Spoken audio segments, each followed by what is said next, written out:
Good evening, everyone. I want to welcome you to the March 3rd business meeting of the Columbus Board of Education. Please call the roll. President Adair. Present. Ms. Beckerly. Here. Mr. Brown. Here. Mr. Cole. Here. Dr. Pierce. Present. Mr. Ragland. Here. And Vice President Reyes. Here. You have a quorum. Great. We are going to do the Pledge of Allegiance, and I know we have some student ambassadors here, so I would ask the Bruins and the Stars if you could come to the podium a little bit early and help lead us in the Pledge of Allegiance. So students from Briggs High School and Centennial, come up to the podium.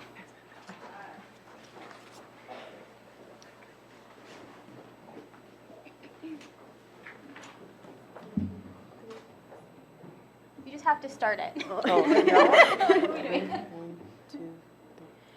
I pledge allegiance to the flag of the United States of America and to the republic for which it stands, one nation, under God, indivisible, with liberty and justice for all. Thank you. Okay, so we will be adopting the agenda. Let me just let everyone know what we're doing this evening. We have some resolutions and recognition to start off with. We have a period of public comment. I have 8 individuals signed up for public comment. We will have reports from the superintendent's office, internal auditor, and treasurer. And then we have board legislation matters and the consent agenda. And then we will have board announcements, and we will recess into executive session and adjourn after that. Any questions about the agenda this evening, colleagues? Is there a motion to approve the agenda? So moved. Second. Any discussion? Please call the roll. President Adair. Yes. Ms. Beckerly. Yes. Mr. Brown. Yes. Mr. Cole. Yes. Dr. Pierce. Yes. Mr. Ragland. Yes. Vice President Reyes. Yes. Motion carried. Thank you. Our first resolution this evening is 3.1, resolution to recognize National School Social Work Week, which is March 1st to the 7th. And Vice President Reyes has this resolution. Thank you, President Adair. Whereas school social workers serve as vital members of the educational team, playing a central role in creating a positive school climate and partnerships between the home, school, and community to ensure student academic success, and are especially skilled in identifying and providing services to students who face serious challenges to school success, including poverty, discrimination, abuse, addiction, bullying, and other barriers to learning. And National School Social Work Week is March 1st to the 7th, 2020. And school social workers are crucial to our work to address students' social, emotional, physical, mental health, and environmental needs so that the student may achieve academic success. And now, therefore, be it resolved that the Columbus City Schools Board of Education hereby recognizes March 1st to the 7th as National School Social Work Week. And be it further resolved that the contributions of all of our school social workers that help to meet the needs of our students, that prepares our students to reach their full potential, and be it further resolved that the Columbus Board of Education urges all Columbus residents to join them to express their gratitude for the contributions of our school social workers and recognize the important role they play in the lives and education of our students and their families. The motion, is there a second? Second. Any discussion? Call the roll. Ms. Beckerly. Yes. Mr. Brown. Yes. Mr. Cole. Yes. Dr. Pierce. Yes. Mr. Ragland. Yes. Vice President Reyes. Yes. President Adair. Yes. Motion carried. Could we ask Cheryl Ward and those on her team that would like to approach with her to come up to the podium so you can receive your certificate?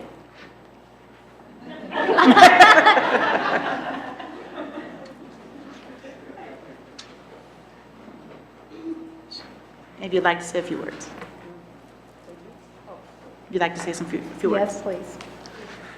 To President Adair and Vice President Reyes and to the board, certainly we count it an honor and a privilege to be standing up before you today. It is an honor to lead such a magnificent group of social workers who are connecting links and breaking down barriers. And I have to say, I am expressly appreciative to the City of Columbus and to their approval of a levy several years ago that allowed us to extend 25 over 5-year additional social workers. And so many of these that you see here are a representation. We are in the process of hiring, shameless plug. So if you're a school social worker and have OD license and need a job, and you are qualified and talented and gifted, please contact HR, and we will work that out for you. But it is an honor to be able to be here because the work of a social worker is, it's a hard position to be in, and to break down barriers and to be able to connect with families and to work through challenges and to navigate systems. And so certainly on behalf of our department, we are grateful and honored that you all have allowed us this time today. Board Member Beckerly. Oh, I was chomping.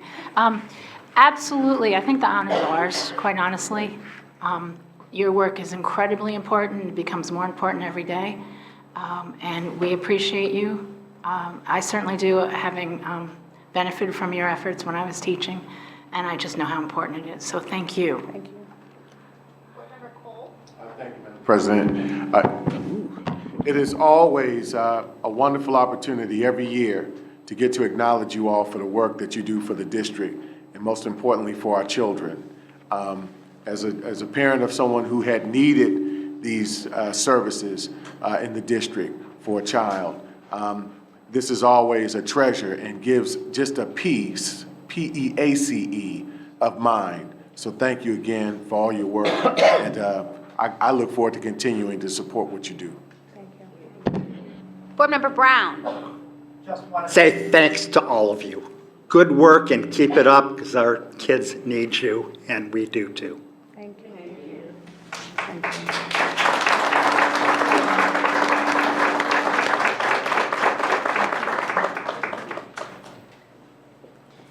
Thank you so much, social workers. Our next resolution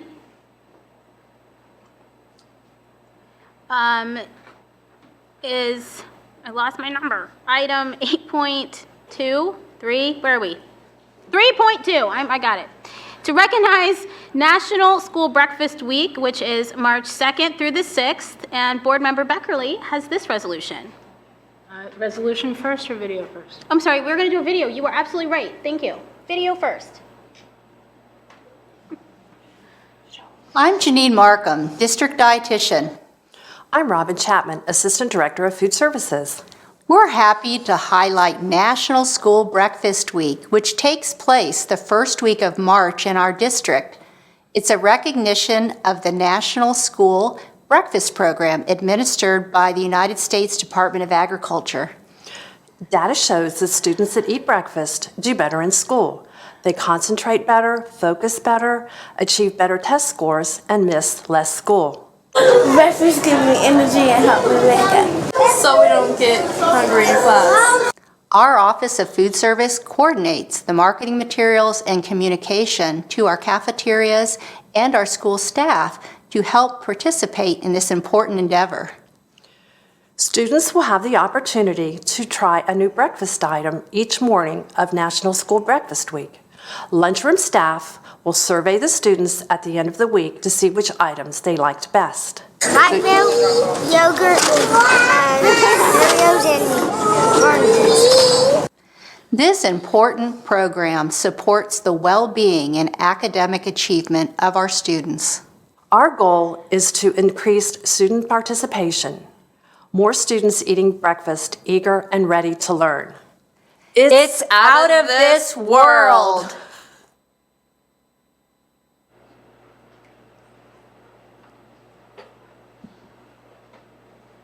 Okay, whereas our nation's school breakfast program currently serves more than 14 million students every day.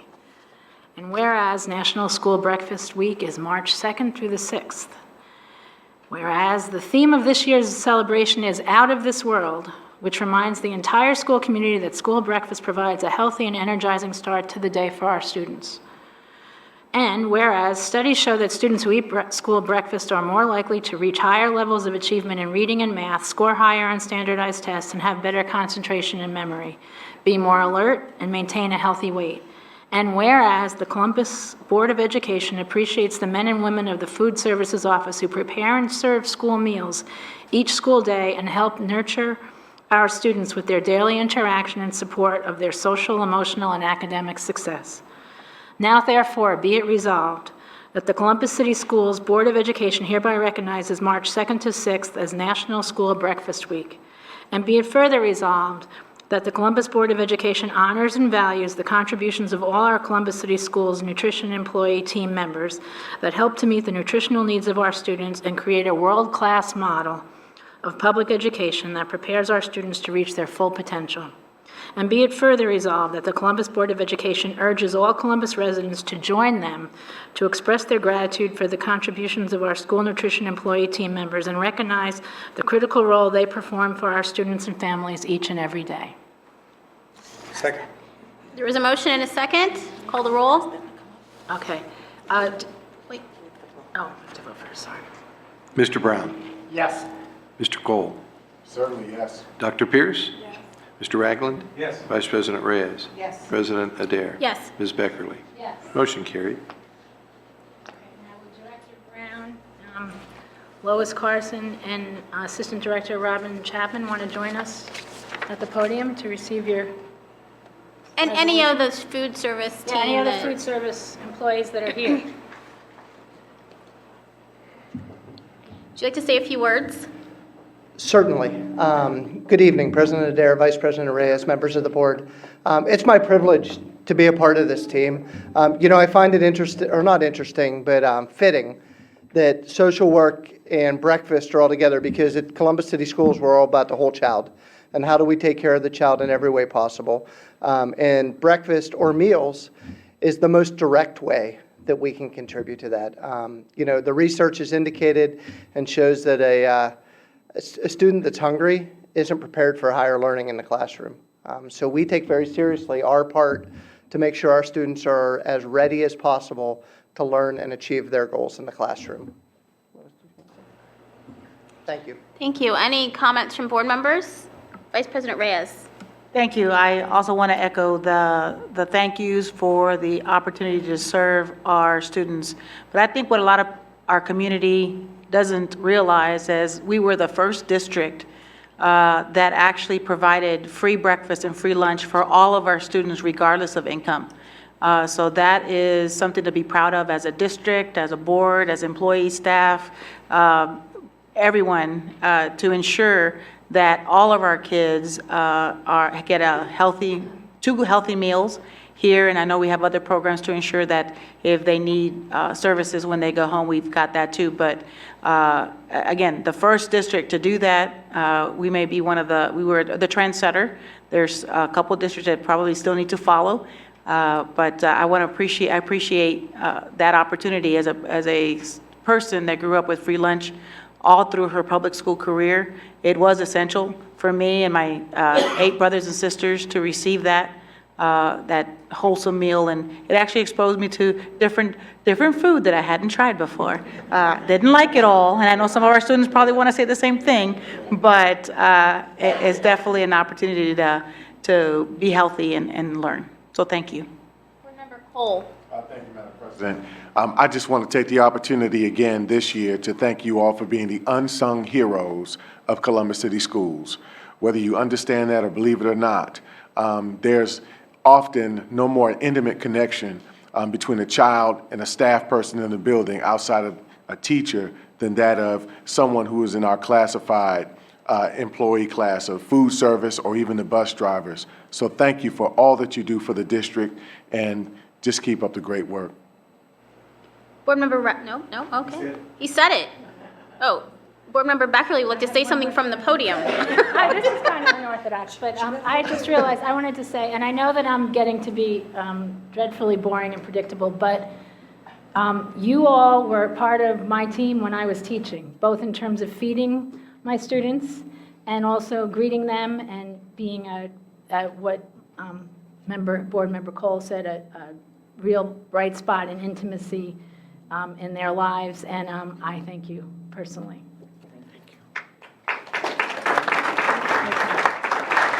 Thank you so much. I will tell you, as I go around and visit the students, breakfast is the meal they do not complain about. They love breakfast. It's true, yes. Thank you so much. Okay, we are going to now move into public comment. So I have 8 individuals who have signed up to comment this evening. Just to remind everyone, each speaker has 4 minutes. There will be a clock that appears above my head for you to watch. And the first speaker we have tonight is Jasmine Pennywell, here to talk about the handling of transit systems for Columbus City Schools. The board action requested, update the automated system.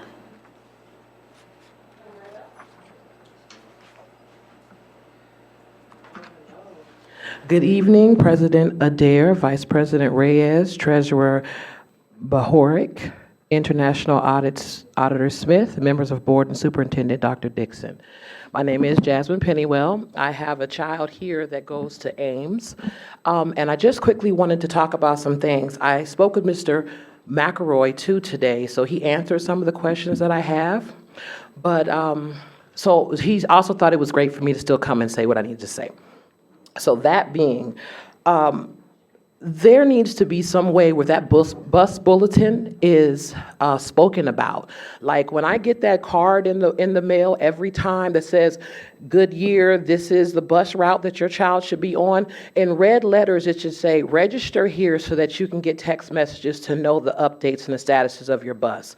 Because for the children to be sitting outside on this corner for 25 minutes sometime, which my child's bus has been late that time over 5 times that I can actually remember I put in my phone. And when I call the bus dispatch, I am just on hold and there's a long message. No one gets to me. When they do answer, they're frazzled. They don't have any answers. They're running back and forth. And I'm like, it's not 1945. We should have a system that is way more up to date that I can track something. And so with that, and on that voicemail, when they're waiting, it should tell you, register with so-and-so and so-and-so, and you can get text messages to tell me that my bus is going to be late. There's a substitute driver. Because their children are not safe. If you have not, no, I know everybody knows that there's so many children being snatched in Columbus, and these are all your children. I know there's 40,000 of them, but I am under the belief that they are in your care when they go to school until they come home. That is the agreement that is, to me, unspoken. But I know that there's a lot of children, and there's a big undertaking to be able to do that. So as a mother that cares, I would like for the children and the parents in the neighborhood for us to have some way of a portal or a letter that says, these are the children, these are the parents that ride this route with you. So that there is some sort of team that can be created so that a parent can wait each morning. It could be the children meet on this right here on the same street. They walk together. My daughter just saw a child snatched off of Shady Lane in Dundee yesterday at 6:45 a.m. walking to her bus. And she ran and darted back home and came in frantic.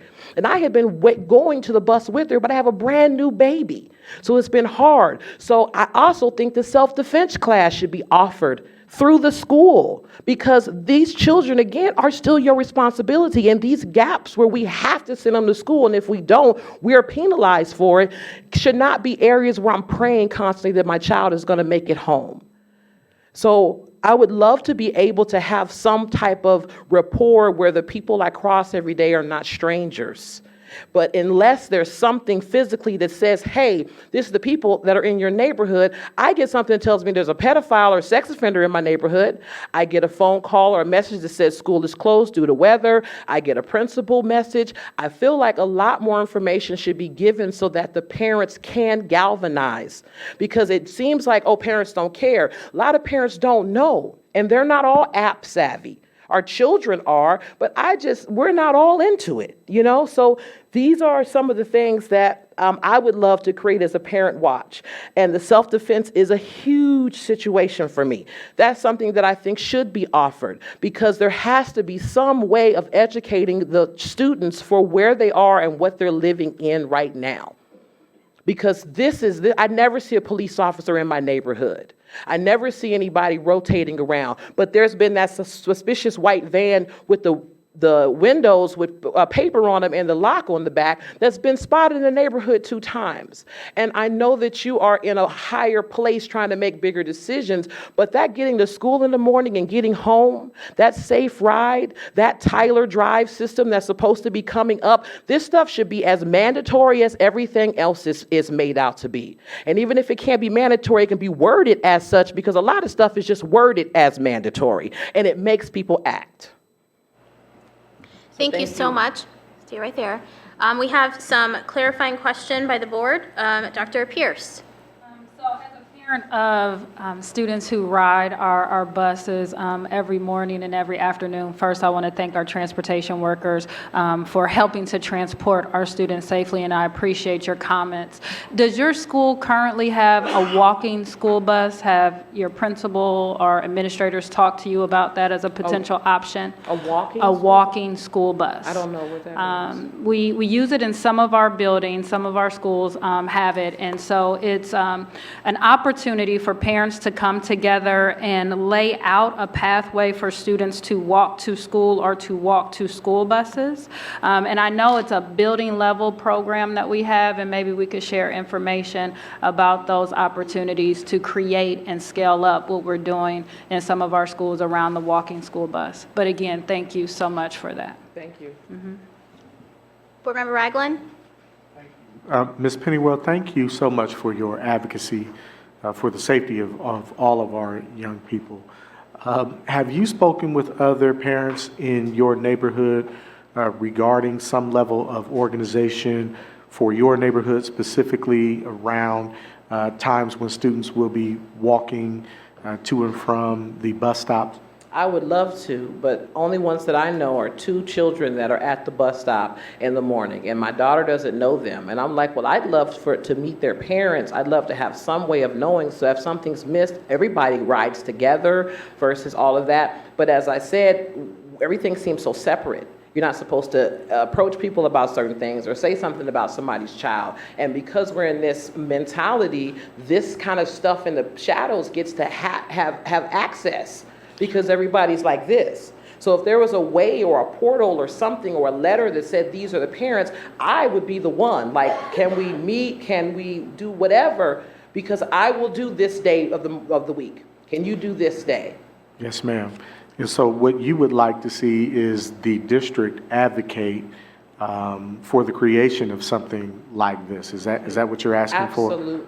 Okay. The one thing I do want to assure you of, a couple of weeks ago, we passed legislation that allows Dr. Dixon to hire a team to come in and give an audit for our transportation department that's going to discuss some of the issues that we're having district-wide around transportation and offer us some solutions to some of the problems. Many of the things that you've discussed today, Dr. Dixon and her staff have already engaged in trying to provide some solutions for our students there. I am sure after this transportation audit has been conducted and we come up with some concrete solutions, that we'll be able to get back to not only yourself but the entire district about what we found and some of the changes that we are making.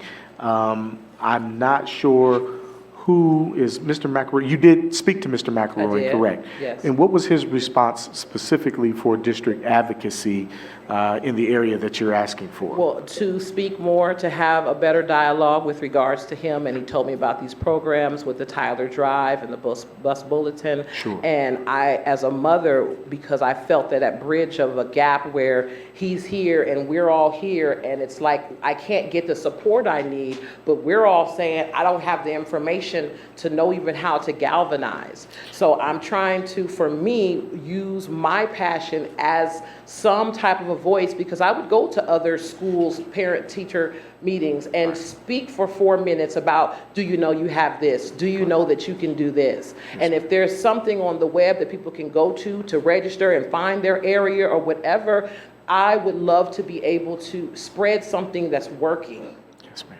Well, I think Dr. Pierce's idea around the walking bus is a great one.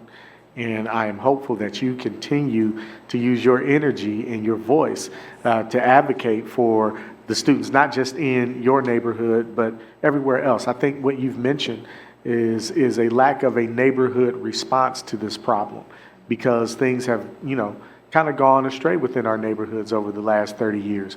Used to be students were walking to the bus to and from together, and folks had their porch lights on, and people were standing outside watching the students go back and forth to school. We need to get back to that. I think believe your we can.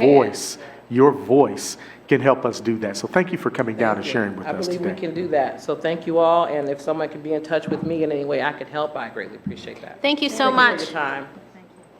Our next speaker is Megan McGonigal to speak about gifted services in the district. Request explain what gifted service model will be in place for the 2021 school year. Ms. McGonigal? Good evening, President Adair, Vice President Reyes, Treasurer Bohoric, Internal Auditor Smith, members of the board, and Superintendent Dr. Dixon.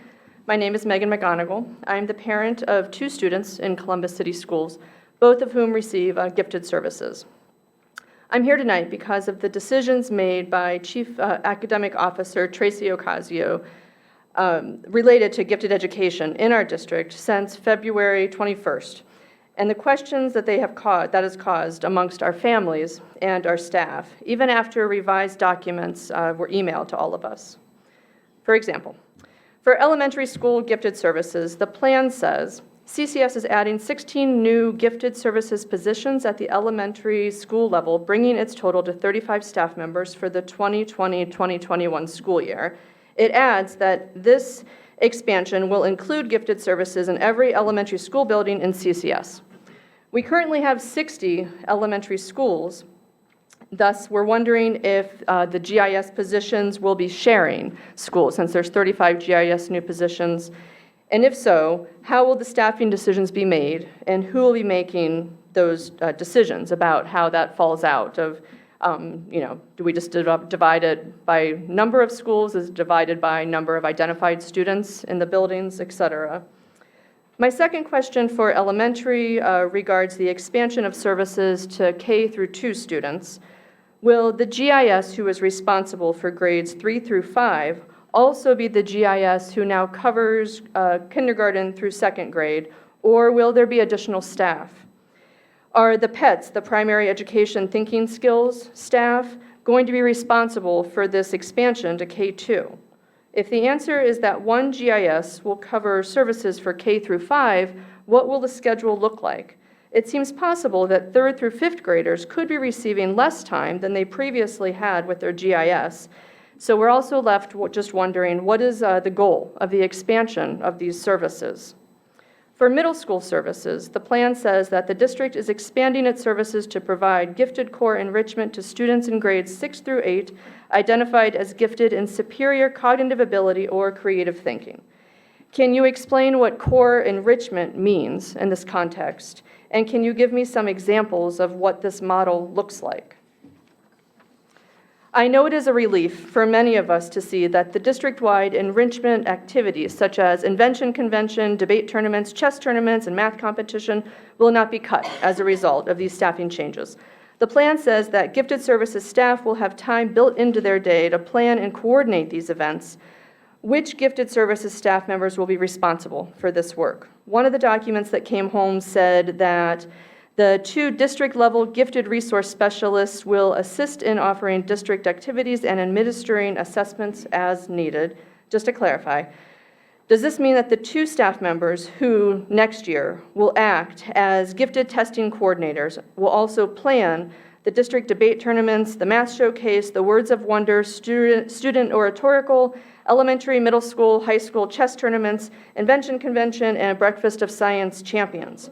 How will these events be staffed as well? In the past and this year, all 11 of the resource specialists and sometimes the 12 PETS specialists have helped staff these events. So we're just wondering if GISs will be pulled from buildings to help with that in the coming years. It's not clear to me, Dr. Dixon, if you and your team are aware truly of the significance and importance of gifted services to CCS parents. If you were, we hope that you would not have rolled out the initial changes to our service model on a late Friday afternoon, or done so without at the least communication and at best collaboration with the stakeholders that you apologized to. That these changes were not first presented to or approved by our board members was perplexing and alarming. I'd like to remind administration that the last time a major change was implemented in the service model in 2014, that a work group made up of the stakeholders, parents, teachers, admins, spent 6 months vetting different ideas, taking into consideration how the various choices would impact everyone, negatively or positively. That same consideration should have happened this time. Thank you. Are there any clarifying questions from the board? Dr. Dixon, we have a presentation on this later this evening, don't we? We have a presentation.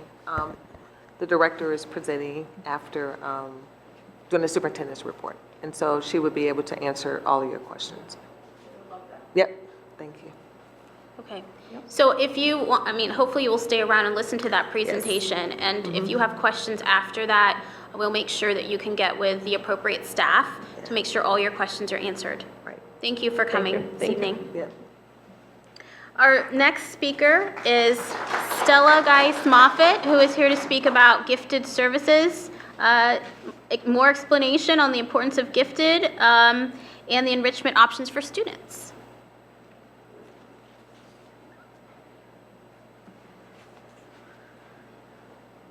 Good evening, President Adair, Vice President Reyes, Treasurer Bohorak, Internal Auditor Smith, members of the board, and Superintendent Dr. Dixon. My name is Stella, and I am a 7th grade student at Columbus Gifted Academy. My school and classroom teachers are helping me and my friends to prepare for our futures, as are the opportunities afforded to us and all of our district students through the work of our district's gifted resource specialists. Through one program our specialists run, Invention Convention, I've been afforded the opportunity to develop my planning, communication, STEM, and even woodworking skills. I talked with people about problems they are facing, chose one problem, researched the problem in depth, and developed a solution. I planned my design, selected my materials, and built my prototype. During the testing process, I learned perseverance as my first, second, and even third prototypes failed, requiring me to restart the invention process anew. With my working prototype in hand, I competed in my classroom and school invention conventions, at our district invention convention, and represented our district at the 2019 Ohio and National Invention Conventions. I shared my work and prototype with peers, teachers, and judges from across the country, and I am proud to be representing our district again at the 2020 National Invention Convention. District Invention Convention alone has relied on the participation of all of our dedicated, gifted resource specialists. They organize the events, prepare materials, convince community members to sign on as judges, and on the day of the event, inspire and wrangle approximately 125 student inventors, 175 family members, 15 high school STEM students, and they organize and feed 20 judges. Invention Convention is only one of many events and competitions organized and run by our district's gifted resource specialists as they fulfill other tasks such as testing, acceleration, teaching classroom teachers to interpret data so they may better serve students, and coordinating AP and College Credit Plus in high schools. The district's new gifted service plan suggests that staff will have time built into their days to complete the work that they have been doing, in addition to all of the new work that will be assigned. I've seen what happens to built-in time for teachers at my own school. Teachers get sick, subs are not available, and built-in time is sacrificed as teachers take over one another's classrooms due to our district's sub shortage. In conclusion, gifted resource specialists provide students throughout our district with important supports and opportunities to learn and grow to our full potential. I ask that you not put these programs and other important work at risk by leaving them to be completed during built-in time that is always the first time to be sacrificed. And while serving more students is great, we should work to find more useful ways of doing so. The work that gifted resource staff do is essential to providing the level of services in our district that is necessary to grow gifted students. Thank you for taking the time to listen to me. Stella, you were great. Dr. Dixon actually would like to say something. you again, Stella. I think what's so important that I want people to know is that we have about 4,400 students that have gifted identification. But currently, we're only serving 1,900 of those students. So we have a large number of students that need that service and need to be in different programs. So with the new allocations that we have an opportunity to expand the program to more of your peers. So you're not going to miss out on any programs, but more students will have an opportunity to get to have access to some of those same programs that you have. So we had to make a change and make a decision to expand the opportunities to more students. We were blessed to have the allocations through a levy promise from 2016. So we've made some modifications. Yes, we have. The director is going to talk about it in a few minutes so that everyone can understand the what and the how. But I want you to know that from a student's perspective, that we have 4,000 students not being served, and they need to, and they're going to get the same wonderful experience in different ways that you're getting. But thank you. You did an excellent job presenting, and thank you for representing Columbus City Schools.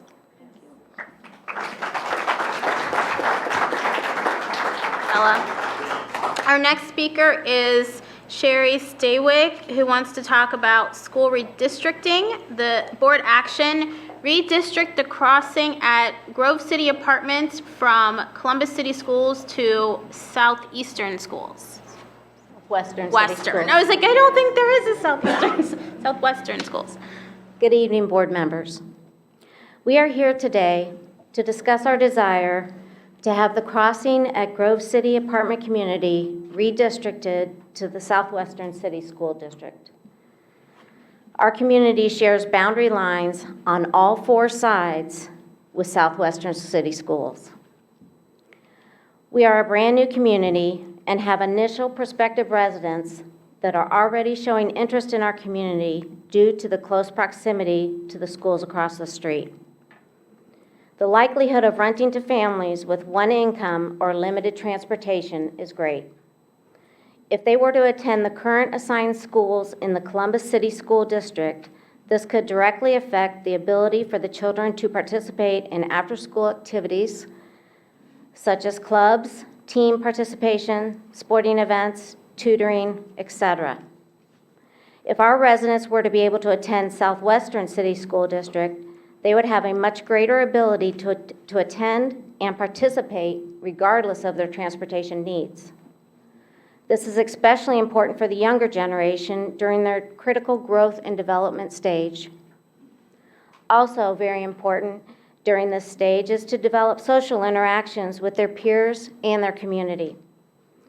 Allowing the children to attend schools in such close proximity as to where they reside would be beneficial to establishing close social relationships. If a child were to become injured or ill, having them close to where they live would be a comfort and convenience to families residing in our community. Currently, as it stands, the bus ride for our high school students would be approximately 45 minutes with the average number of stops today. Our middle and elementary school students would experience an approximate 35-minute bus ride with an average number of stops today. With the development of the new middle school coming August of 2022, next to Bolton Elementary, located directly behind our property, would put all levels of schools within walking distance to the community. At Herman and Kittle Properties, we hold three values very dear: culture, community, and commitment. We strive to provide affordable, quality housing to all communities we have invested in. Thank you. Any clarifying questions by the board? Board Member Ragland. Certainly. Ma'am, thank you for coming down today. I'd like to know which schools specifically your residents are assigned to in the Columbus City School District at this time. Briggs High School, Wedgwood Elementary, Georgian Heights. In Georgian Heights. And then you if they were to be transferred into Southwestern, what schools would they be assigned to there? Elementary, middle, and high school? The Bolton Elementary would be the new elementary school. Okay, and then middle school?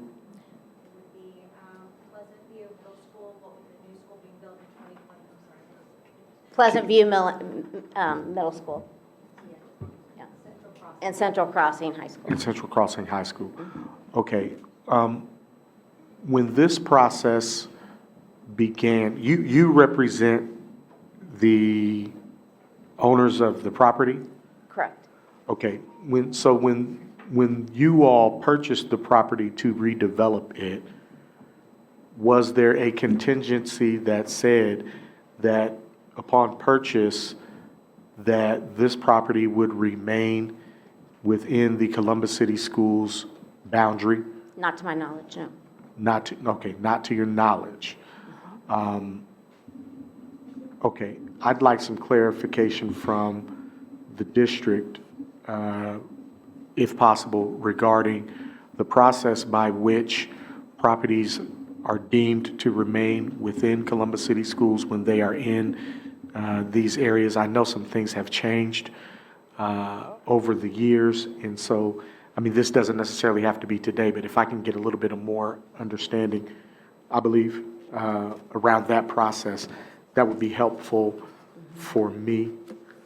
All areas around our community, if I may, are all going to the Southwestern City School Districts. We are like a little postage stamp that for some reason got directed a different direction. Right. Even though we're literally across the street. Yes, ma'am. And what I am alluding to is that may not be, the remedy might not lie within this body. Understood. And so if I could get from the district's perspective how that postage stamp analogy came to be, that may help us be able to help you even further. Okay. Thank you, President Deere. Dr. Pierce? No. Thank you, Madam President. Mr. Cole. Thank you so much for coming down here and representing the residents of your community. Just a quick question about remittance of taxes. Who pays, to what city, to what municipality do you pay taxes? Do the residents pay taxes? We will pay, our taxes will go to the Columbus City School District. Thank you. Any other questions? Thank you so much. Thank you. Oh, Mr. Treasurer.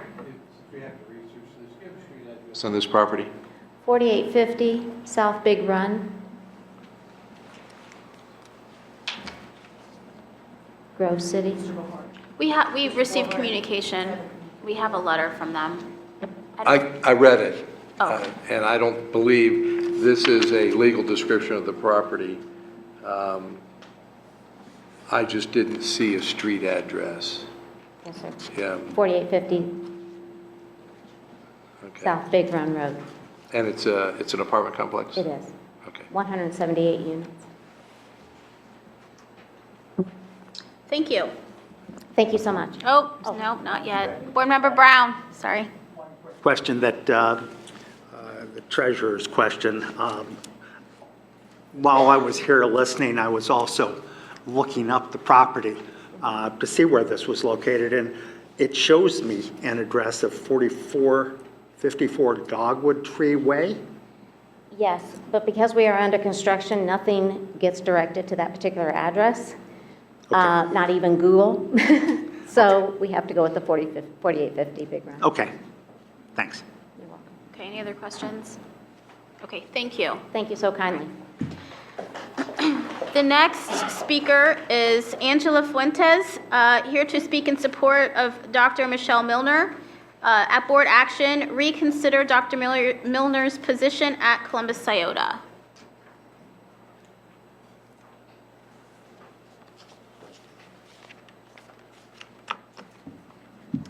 Good evening, President Adair, Vice President Reyes, Treasurer Bohoric, Internal Auditor Smith, members of the board, and Superintendent Dr. Dixon. My name is Angela Fuentes, and I am an intervention specialist here at CCS. I am here on behalf of my colleagues and our Southside School. I feel it is only fair to let you know what a treasure you have with our administrator. I would be remiss if I didn't take this opportunity to point out what an experienced professional, mentor, and advocate of students and staff she has always been. Our principal's efficacy is both qualitative and quantitative. For example, the graduation rate last year was over 90%. This year's projected graduation rate is already at 70% based on current information. The behavior referrals and assaults are projected to be up at least 40% based on current trends from the first semester when our principal was still at our helm. Attendance is down also. However, there are qualitative aspects that cannot be measured by data. Our administrator's strong leadership and collaborative efforts are missed to the point that staff morale, staff morale is at an all-time low. She added a strong sense of direction and authority that cannot be overstated. Students respected her, staff looked to her for management and her skill set. Throughout her tenure, she always felt we could improve our building. After our shooting in 2017, she asked for support and received none. After the shooting of our student, she asked for supports and received none. This year again, she asked for supports. She received none. Excuse me. I've seen our leader do laundry, buy warm clothes, and provide above and beyond for our students and staff. She is aware of court cases, family relationship issues, homelessness, violence, and hunger of her students, and did whatever was in her power to help them. We are often in dangerous situations in our building. Staff assaults are too commonplace, and we had one of our colleagues leave on a stretcher last week. Our principal did whatever she could to keep students and staff safe while maintaining a conducive learning environment. You see, Doc is expected to take the kids no other building can handle and do what no other administrator can accomplish. We don't have gifted and talented at our school. We have the kids that no one else can deal with. For me personally, Doc has been the only supervisor I have ever had that has seen more in me. She has given me leadership and education opportunities that have helped me grow professionally and personally. She has seen me through personal issues with professionalism and tact. For us, she is more than a principal. She's a vital part of our lives, and we cannot emphasize how important she is to each and every one of us. Please consider what is best for our students and staff. Respectfully, Angela Fuentes. Thank you. Thank you.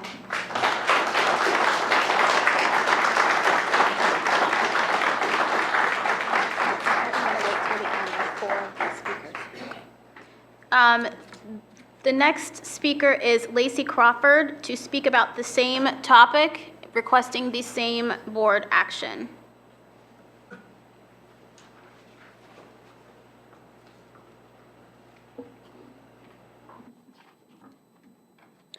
Good evening, President Adair, Vice President Reyes, Treasurer Broker, Internal Auditor Smith, members of the board, and Superintendent Dr. Dixon.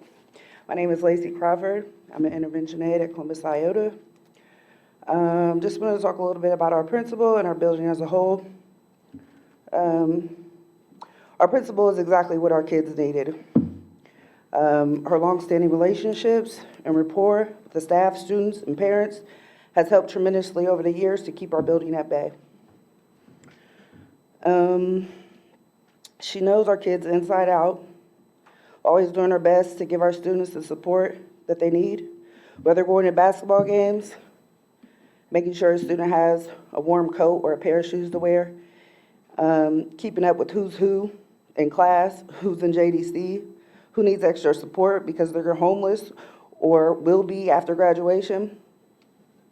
She's the backbone, one of the ones that hold the family together, the Scioto family. These kids, at the end of the day, they're our kids. Even with all their flaws, their behavior issues, their imperfections, we still strive to provide them with a safe haven to learn and be successful. With that being said, our building is not safe. The staff and students at Scioto are at risk every day. We've asked for metal detectors, we didn't receive them. Is it gonna take another shooting inside our building in order for it to be considered?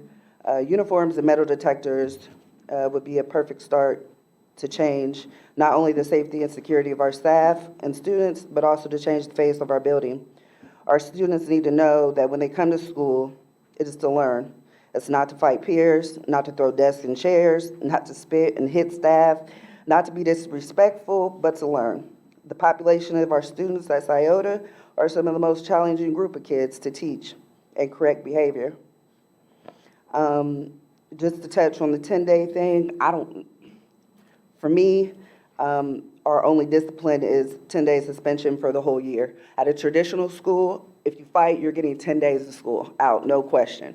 At our school, we have 10 days for the whole year, and our students fight every day. They're violent, they do the most.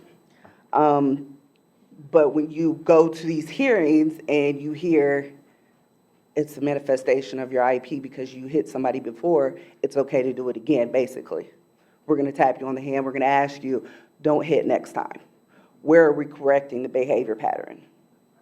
We're saying in their face, it's okay, don't do it again. That's not helping. Our students aren't dumb. They know I'm getting 1-day suspension, I'm coming back to school, and I'm gonna do it again because I'm getting a tap on the hand. So we're failing them. We're setting them up to go to prison, to be shot, killed. We've seen it before. You gotta really love your job to keep coming back to the school. So I'm passionate about what I do, and I know all of our staff is there for a reason. Let me see. We need other ways of discipline or corrective behavior. We don't have an in-school suspension. We don't have after-school detention. There's just nothing we can do to correct it. Before my time is up, with all that being said, we definitely need help at our school. We're asking for it. We're not getting a good direction, or when they come to us and talk to us about where our building is heading. And with that being said, I just wanted to be known on behalf of all my fellow intervention aides, we're not just intervention aides. We're the social workers, we're the counselors, we're the educators too. And I wanted us to be valued as that. We're the first line of communication with these kids, so we know a lot about them. Thank you, Ms. Crawford.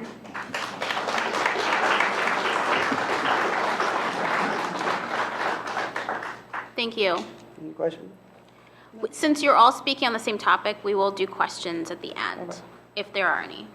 The next is Alice Parker, speaking on the same topic, requesting the same board action.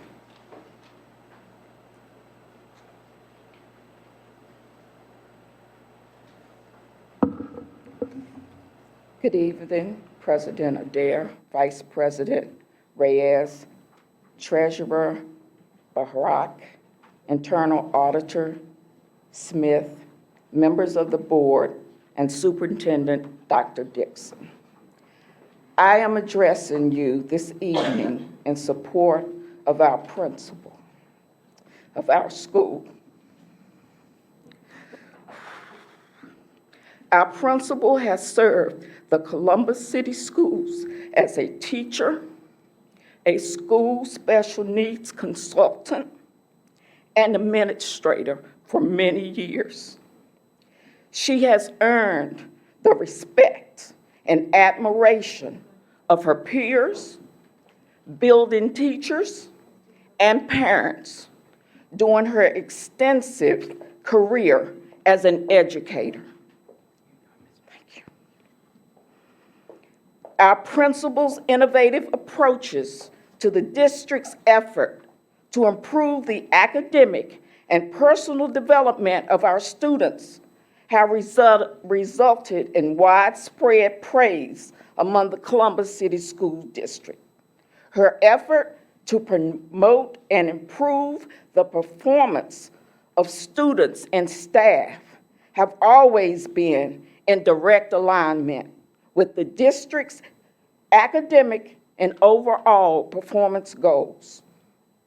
Upon assuming the leadership role as principal of our school, our principal's exceptionally high performance standards became even more apparent. She routinely demands that her staff reflect the standards set forth by parents, the school superintendent, and Board of Education.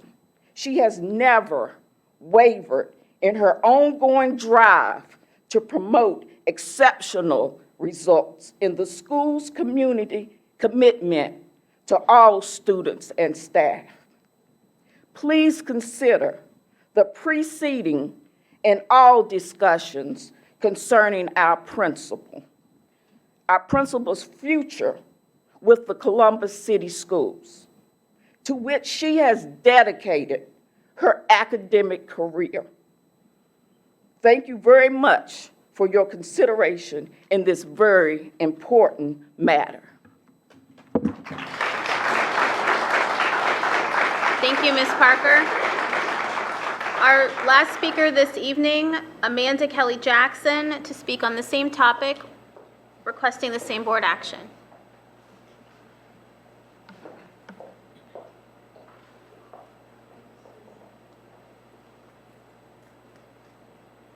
Hello.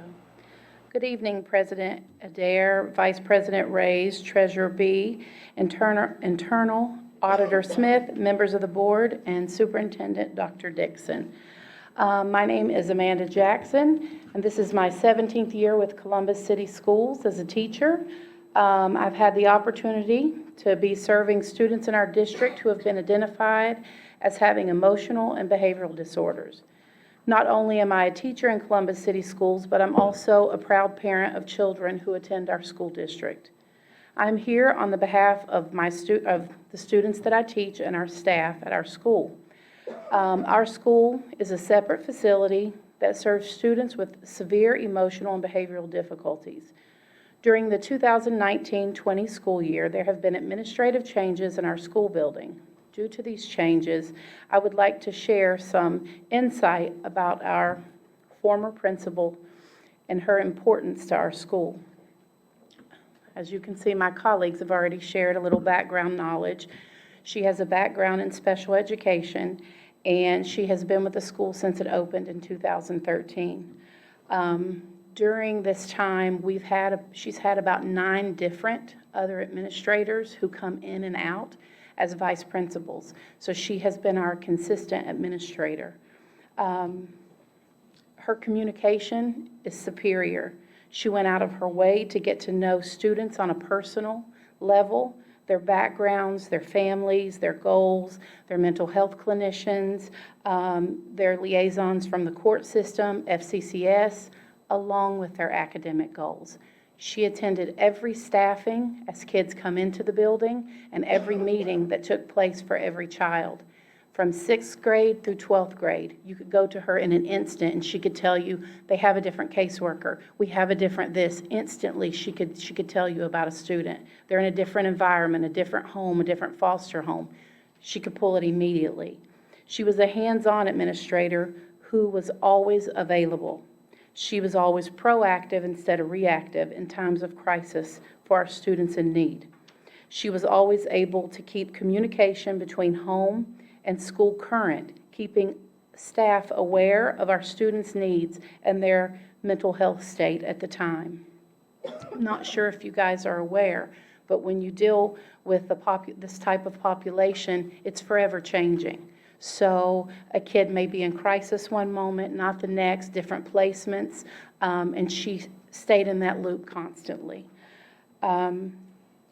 She had an ability to de-escalate our most severe students when they were in crisis. I've watched a lot of different administrators come through, and she had that skill set that is important that you can't get from a textbook, or you can't get just within the classroom. It's something that you just have, and she has that. She always put the needs of her students and staff first to ensure a safe and stable environment to the best of her ability. She was always engaging students in conversation to encourage them to make appropriate life choices. She consistently tried to motivate our students to give their best effort in and outside of the classroom. Being principal at our school was more than just a job. She was genuine in her care for our students in and out of our building. Her care and commitment was evident in her everyday passion as a leader for our school. Thank you for giving me the time to share how important she was to us, and please reconsider her termination because she is a great asset to our students, our school, and our community. Thank you. Thank you. Are there any questions or comments from the board? Board Member Cole. Thank you, Madam President. There are two common themes that I've heard throughout each of you coming up to speak, and I want to maintain outside the dialogue outside of the staff issue, but more importantly, looking at what you identified as lack of supports in the building for staff to assist with educating our children in that building, and also student discipline. There were some great ideas that were mentioned in terms of after-school enrichment, some other supports, detention.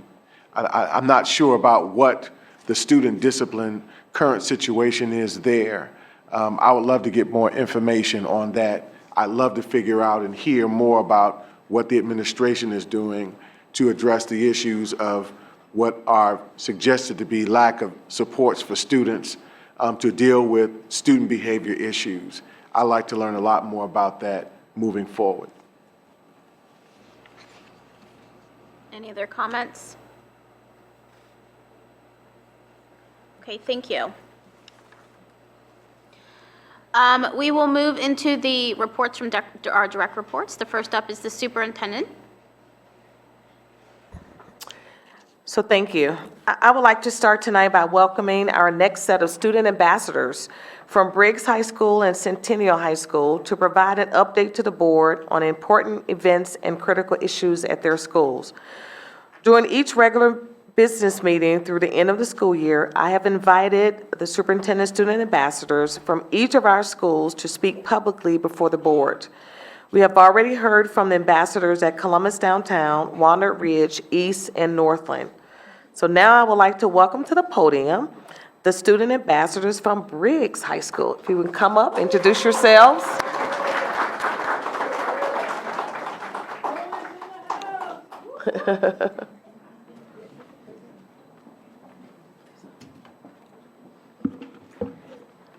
Good evening, President Adair, Vice President Reyes, members of the board, Treasurer Bohoric, Madam Auditor, and Superintendent Dixon.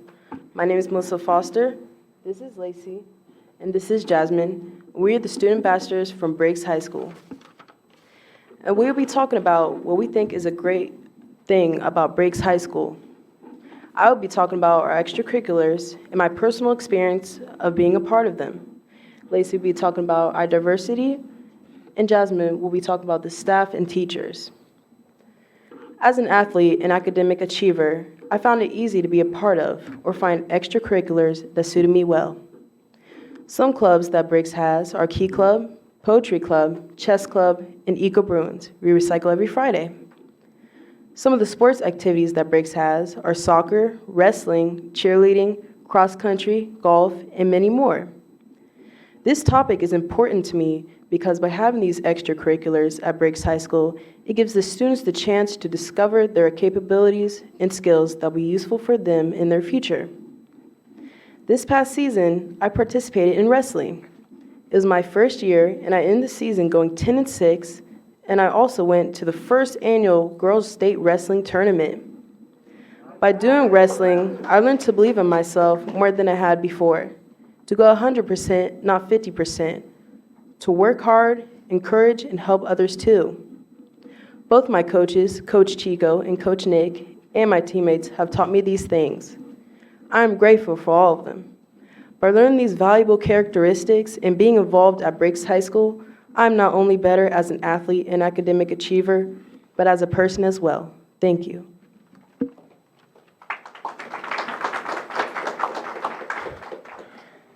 Good evening. My name is Laci Johnson, and I'm an ambassador for Briggs High School. I'll be talking about diversity and how it's really important to Briggs. Briggs is a place where the people are very diverse, whether it's race, religion, sexuality, and etc., and how they all could come together as one. As a person with different cultural backgrounds, it's really important that everyone's comfortable in a place they have to come to every day. My mom's side of the family is Hispanic, while my dad's is Black American. Going back to the topic of comfort, the staff is incredibly diverse. If not by looks, definitely by thinking. Every teacher in Briggs makes an effort to make sure every student, no matter who they are, is happy and comfortable. Briggs went as far as having a multicultural day, and here to present their presentation from the day is Rebecca Foster. Hey everyone, how y'all doing today? All right. I'm Rebecca, and this is a poetry piece about diversity for you guys. It really doesn't matter what people say. We are human no matter the shade of our skin. Of our skin. Don't matter sexuality or your race. We are beautiful no matter the face. It's what's within our skin. Go ahead and tell me that I'm stupid. I'm stupid and I'm useless. I'm useless and a nuisance, though you're ruthless. With no fist do you hurt me, but every word you use them. You think that I am joking, but I swear I'm not. I hate this. My music's in a different language, so you judge me and be racist. This isn't for just one race, though. It's for all the races that face this. And even today we lack and forget that people come from all different places. We're gonna like things from different places. So if you're not up to date what today is, then I suggest you get your pacing. How pathetic is it that we get judged for the way we look, speak, our height, weight, accent, language, skin tone, gender, sexuality, our own respected identity? And I could go on and on about the things you think is right but is wrong. So maybe we were raised this way. Maybe we are meant to change. And maybe we'll look at the world and take care of it in a different way. But we don't know, so we must grow and learn from all our mistakes. So if you hurt someone like someone hurt you, I hope you hold their hand. And I know that we can stand one by one. You'll see that we can live in peace.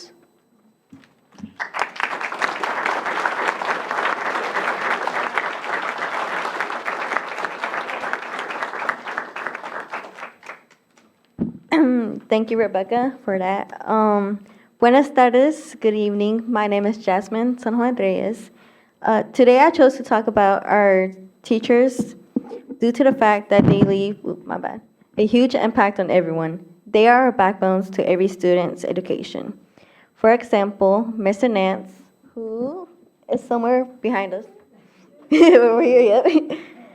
I met him last year because he was my cousin's teacher, but currently at the moment he's also mine. Throughout the time I've known him, I have realized that he is someone you could always talk to and joke around with. He will always give you an honest opinion and be strict when needed. Another example is Mr. Rhoda, who is right next to him. I met him last year because he was my gym teacher. While I didn't like gym at first, the energy he had for that subject really rubbed off on me. So by the end of the year, it was something that I didn't love, but I was interested in.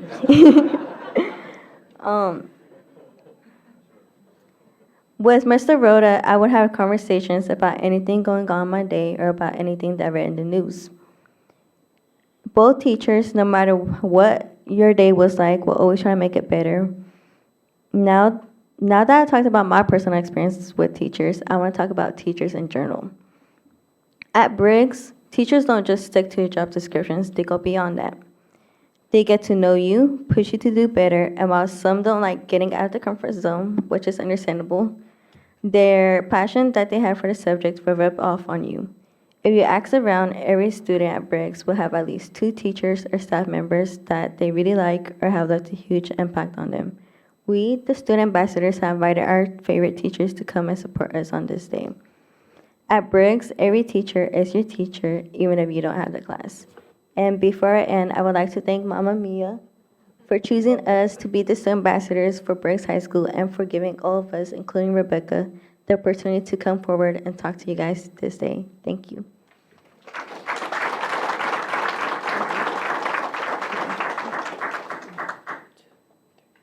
At Briggs High School, we are brewing strong. We support one another, trustworthy, respectful, open-minded, never give up, and growth-minded. Thank you.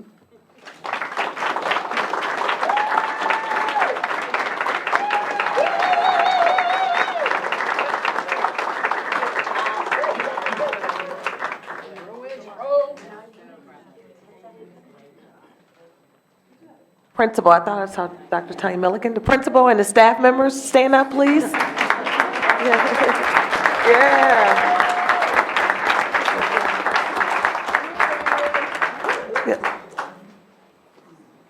All right, that was good. So next, we have student ambassadors from Centennial High School. Yes, we got one, come on up.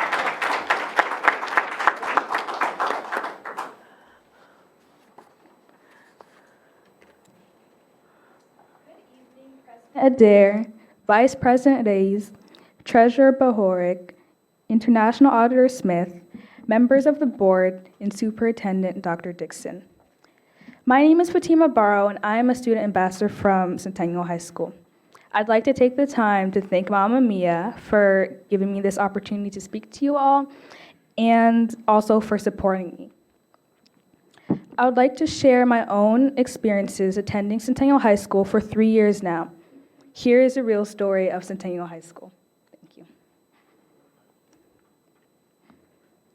As an incoming freshman, I was terrified of the idea of high school. However, in my first couple of weeks as a freshman, I already found myself involved in more than 3 after-school activities. I was involved in STEM club, newspaper, writing workshops, and theater. Although I've never been involved in sports, Centennial doesn't shy away from competition. Sports such as cheerleading, football, volleyball are offered sports at Centennial High School. There's something unique about Centennial that I haven't been able to put my finger on over the years. I've watched feats deemed impossible occur. In my freshman year, Carlos Andres Gomez and John Legend himself performed at Centennial High School. He mentored 3 incredibly talented seniors, all of whom performed memorable pieces. In my sophomore year, I watched as the girls' soccer team took home the Columbus City League Girls Championship. And this year, I watched as Centennial made history by making it to the 2019 football playoffs for the first time. Now looking back at these experiences, I realize these events are not typical in a traditional high school experience. The cause to these events can be linked back to one thing: determination. Centennial has an unmistakable drive for success. After all, the graduation rate is 95%. In my experience, teachers who are passionate about their jobs attribute to this overall success. I've witnessed teachers going above and beyond to make sure their students are successful. Another driving point for Centennial is diversity. Centennial's student body consists of people from all over the globe. However, with a diverse population comes diverse needs. A front-running issue I have personally identified is the concept of mental health. In school, the concept of poor mental health is viewed in a painfully cliché and narrow image. I believe we should be having discussions on mental health in its entirety. Because Centennial's demographic is primarily made up of individuals from all over the globe, there are many students, like myself, who have a parent or parents who do not speak English. Educating parents on mental health will not only create safer families, but it will have a positive ripple effect into the communities. Now, I'd like to share a personal experience I had before coming here. So I decided to take an Uber today, coming here, and it was strange mostly because they dropped me off at the wrong place. They dropped me off at Ohio Avenue Elementary School, and I walked inside, and I was lucky enough the principal was there, who was so kind to bring me here. We had a very interesting discussion. She talked about how her job was, how she was actually in retirement, and she came out of retirement to teach there. And she was talking about how crazy the little kids were, and it was all funny. It was all fun and games until she told me something that really struck a chord with me.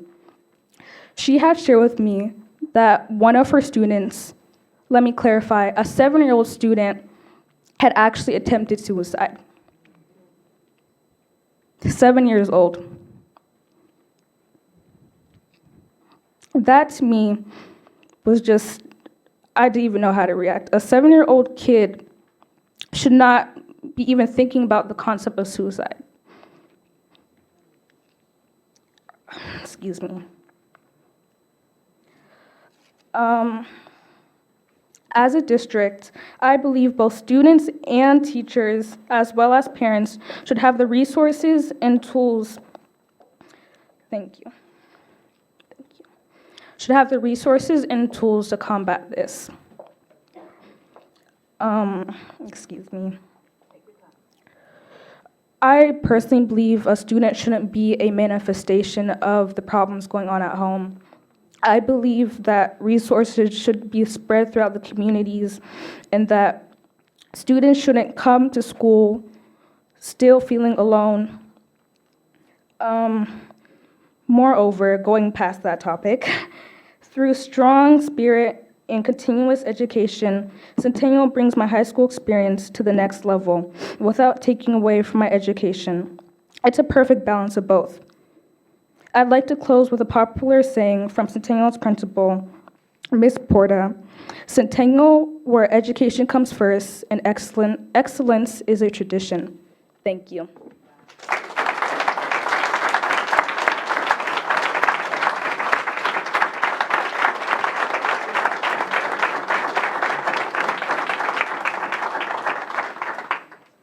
Neil's administrative team here? They're not here. So thank you, both students. This is why we wanted to highlight you at every board meeting so everyone can see the great things that are happening at your schools through your voice, and that you have that opportunity at our board meetings. So thank you both very much. So proud that you are ambassadors, and thank you to Mia Pruitt, who continues to work with them. Just thank you for this opportunity. So next, thank you. So next, I would like to welcome our Director of Gifted and Talented, Colleen Boyle, and also she would be with Dr. Tracy Ocasio, to tell you about our Gifted Services Expansion Plan for the 2020-21 school year. Last week, we announced details of the plan for next year that allows for more students who have been identified as gifted to receive services in their own school building. This plan will allow gifted services to be offered in every school in the district, I am committed to providing equitable opportunities to all students in Columbus City Schools, and I believe this plan will help us accomplish this goal. So please welcome Dr. Casio and Colleen and Ms. Colleen Boyle. And so I'm going to begin, and then I'll invite Dr. Boyle up after a few slides. So one of the things that I've been asked to do this evening is to talk about the plan for gifted service expansion. And before I even begin, I'm going to start with a few statistics to give you some information. As Dr. Dixon mentioned earlier, we have about 4,400 students that have been identified. And you can see on the slide behind you that these break down in certain ways based on ethnicity. And so we have the difference between identified and then also served. So one of the things that you'll notice is that in our population, and so let me just give you the school district population, 22% of our students are white Caucasian, 53% of our students are Black African American, 14% of our students identify as Hispanic, 7% multiracial, 4% Asian, and less than 1% as American Indian. And so one of the things that you'll notice up here is that we have a gap in terms of our identification process, and some of the feedback that we received is to look at the gifted identification process because we can see based on ethnicity, our statistics for our district do not match. It's not representative of the population identified. And so when you look at this slide, we have about 2,000 students that are white Caucasian, which is about 46% of the students that are identified versus the population of 22%. We also see behind you is that 33% of our students are African American versus our 53% overall population. And then you can see also with Hispanic, multiracial, Asian, and also American Indian population behind you as well. And so of those students, the ones that are served, we have about 1920 was about the total. And this varies depending on average daily membership. And so a little less than 2,000 students are served in our gifted programs currently. And so what you'll find is that of the ones that are served, 55% of those students are white Caucasian. Of the identified students, 26% of the identified students are African American, 7% Hispanic, multiracial, identification 8%, Asian 5%, and then again, we're still at less than 1% for the last population. So looking at that, percentage of students receiving gifted services, and this is what made this imperative. Given our overall district composition and the lack of representation in our gifted identification population, what also was of concern when we looked at our statistics, and one of the things that we've been doing since last August when I arrived and even prior to that, is looking at our currently served population. So for every student that's identified white Caucasian, 1 out of 2 students are receiving services in our current model. For African American, 1 out of 3 students are receiving services in our current model. And for Hispanic, for multiracial, for Asian, about 40 to 46% of the students being identified are receiving services, so less than half, but a little closer to half. What we felt when we looked at the statistics is that we need to have a very strategic, very intentional approach to assuring equity. Yes, we do need to look at our identification process and look why we have underrepresentation, but we also then need to look at who we're servicing and how we get services to more students. Currently, in our model, we have 38 professionals that deliver these services. Of those 38, we looked also at those that were in the classroom versus those that were out of the classroom. And we found that we have 12 that are district level employees. And so as we go forward, we'll talk a little bit about the considerations. So equity was a chief consideration, assuring that more students receive service. What we saw in data from the last few years is that students lose percentile gains over the time frame that they're not receiving services. So students that are talented, that are gifted, that are being identified are not performing to their potential. And we see that in our value-added data, we see that in their achievement data. And so we felt this was imperative, getting more student services. And we know that the services that students receive, students report positively that this has impacted them in a way that's helped them in their educational process. So we feel that more students deserve that same piece of, or that same opportunity. Students should not be precluded based on ethnicity, on race, or on address. And so we felt that this was an imperative decision. We needed to increase the equity. and the ability to serve more students. So we looked at data over the past few years. We know that our current model has many areas of success, and we also know there's areas for growth. Our AP and RIB rates are not what we would like them to be. In many cases, we have less than 50% of our gifted students actually performing at a rate that gives them that credit, that's actually considered proficient. So we know that there are things that we need to do to change what we're doing in terms of services, and that was important. We also looked at some feedback from stakeholders. There was a survey given last year, and in that survey, there were about 264 people that responded, small N size, but in that survey, the majority, less than 10 or 90%, were parents of students that already received services. And so that other 10%, though, also gave voice, and one of the things that was noted there is that even for those that were getting services, more service was requested. And we felt that it was very important to get this underserved population the opportunity to have those same areas of enrichment that we've given to other students. We also know that on the state report card, we have received penalty. We have not performed as well as we could have because we have underserved populations. We identify students and we don't give them gifted services that are considered services to kids. We do have other opportunities. We've heard about pets, but that also is not something that gets students the enrichment services they need. It's a great opportunity. Critical thinking is something we should see in all classrooms, not just classrooms with identified students. And we're looking to change that, as you know, from the design thinking and the changes to the curriculum. However, we're still not serving a large number of students, and we felt that this was important. So important that the district not only looked at 38 professionals, but they made an 87% increase to the staffing. That kind of investment, almost doubling the number of staff we have by adding these 33 to provide direct service to students. So hiring another 23 and looking at ways to restructure 10 that we have existing. And so what you'll see in the current services is when you look at the portfolio of services, you'll see that we have some gifted reading and math classrooms where students are pulled from the actual student body, the population, and they receive services in another location with a gifted interventionist. And so they're giving them the enrichment services for the core. They're taking them out of class, giving it to them in a small group. We also see that we have some gifted cluster classes in some of our high schools, and we have, of course, the Gifted Academy. We also have some of the middle schools that receive gifted services, but there are only 6 across the city. So if you do not live in those 6, you either have to elect to allow your student to be bused, or you just go without service. And we've found that many parents at the elementary and at the middle school level have elected to go without service because they don't want their children on a bus.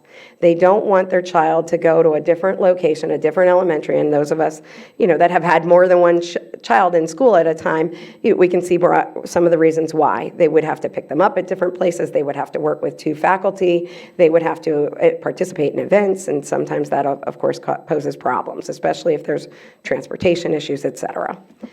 So one of the things we also had for the high school level is we offer seminars. They are not considered actual gifted services by nature. They are just seminars that, and I shouldn't say just, they're very valuable. They're seminars that allow students to explore great topics of interest. They do offer some enrichment opportunity, but they're only held certain times of the year, and they're not a regular enrichment opportunity. We have advanced placement, we have international baccalaureate, we have college credit plus for some of our students as well at the high school level. And then we also have a program at the grades 3 to 8, Columbus Gifted Academy. We have some other things that are non-reported supports as well. And those are things such as the seminar. So one of the things that also we considered is how do we increase that? How do we get more students to have those same opportunities, regardless, again, of ethnicity, regardless of race, regardless of zip code or address? And so what we're looking at here is having 23 extra positions, 23 new positions from the 2016 levy promise. And so that's about to be hired, or those positions are about to be hired. They've been distributed across the different grade spans, with some being allotted to elementary, as we had heard before, 16 going to elementary, some going to middle school, some going to 4 going to the high school, and then the mix in the middle school.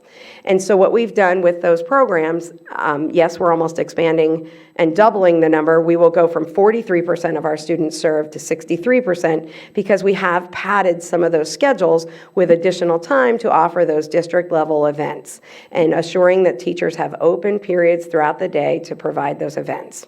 Some of the pieces that in terms of feedback that we've received from different stakeholders is that some of the teachers will not have as many students that they'll be teaching in these small groups, and should we use staff that way? We believe that it's important to start building these programs in and start looking at our identification rates, start looking at placement, start looking at where students are and how to get the students their enrichment services. And we know that the plan will not be perfect in the first year of implementation. Most plans are not. But we do know that we're going to serve another 20% of our population, and we are serving more than half, which is very important given the underserved population that we have. We will serve as many as we're not serving now, is basically the summation of that. And so we will continue to have 2 gifted testing coordinators. We currently have 1 testing coordinator. We are adding an additional one to also offer other supports, and especially since we're looking at our identification rate. We're working with a professional that has been known as a national expert. We're asking her to work with us. We're looking at more, we're examining different types of service models, looking at identification rates. And identification rates that we're seeing, that's not uncommon. Urban settings sometimes have identification issues. And so we're looking, again, to address this challenge. We are also working with members of the State Department and looking for feedback and advice as well. And so without anything further, I'm going to let Dr. Boyle talk a little bit more about what the model will look like moving forward. How will students, this additional 20%, receive services so that we are at least up to 63% rather than having 60% of our kids not receiving service.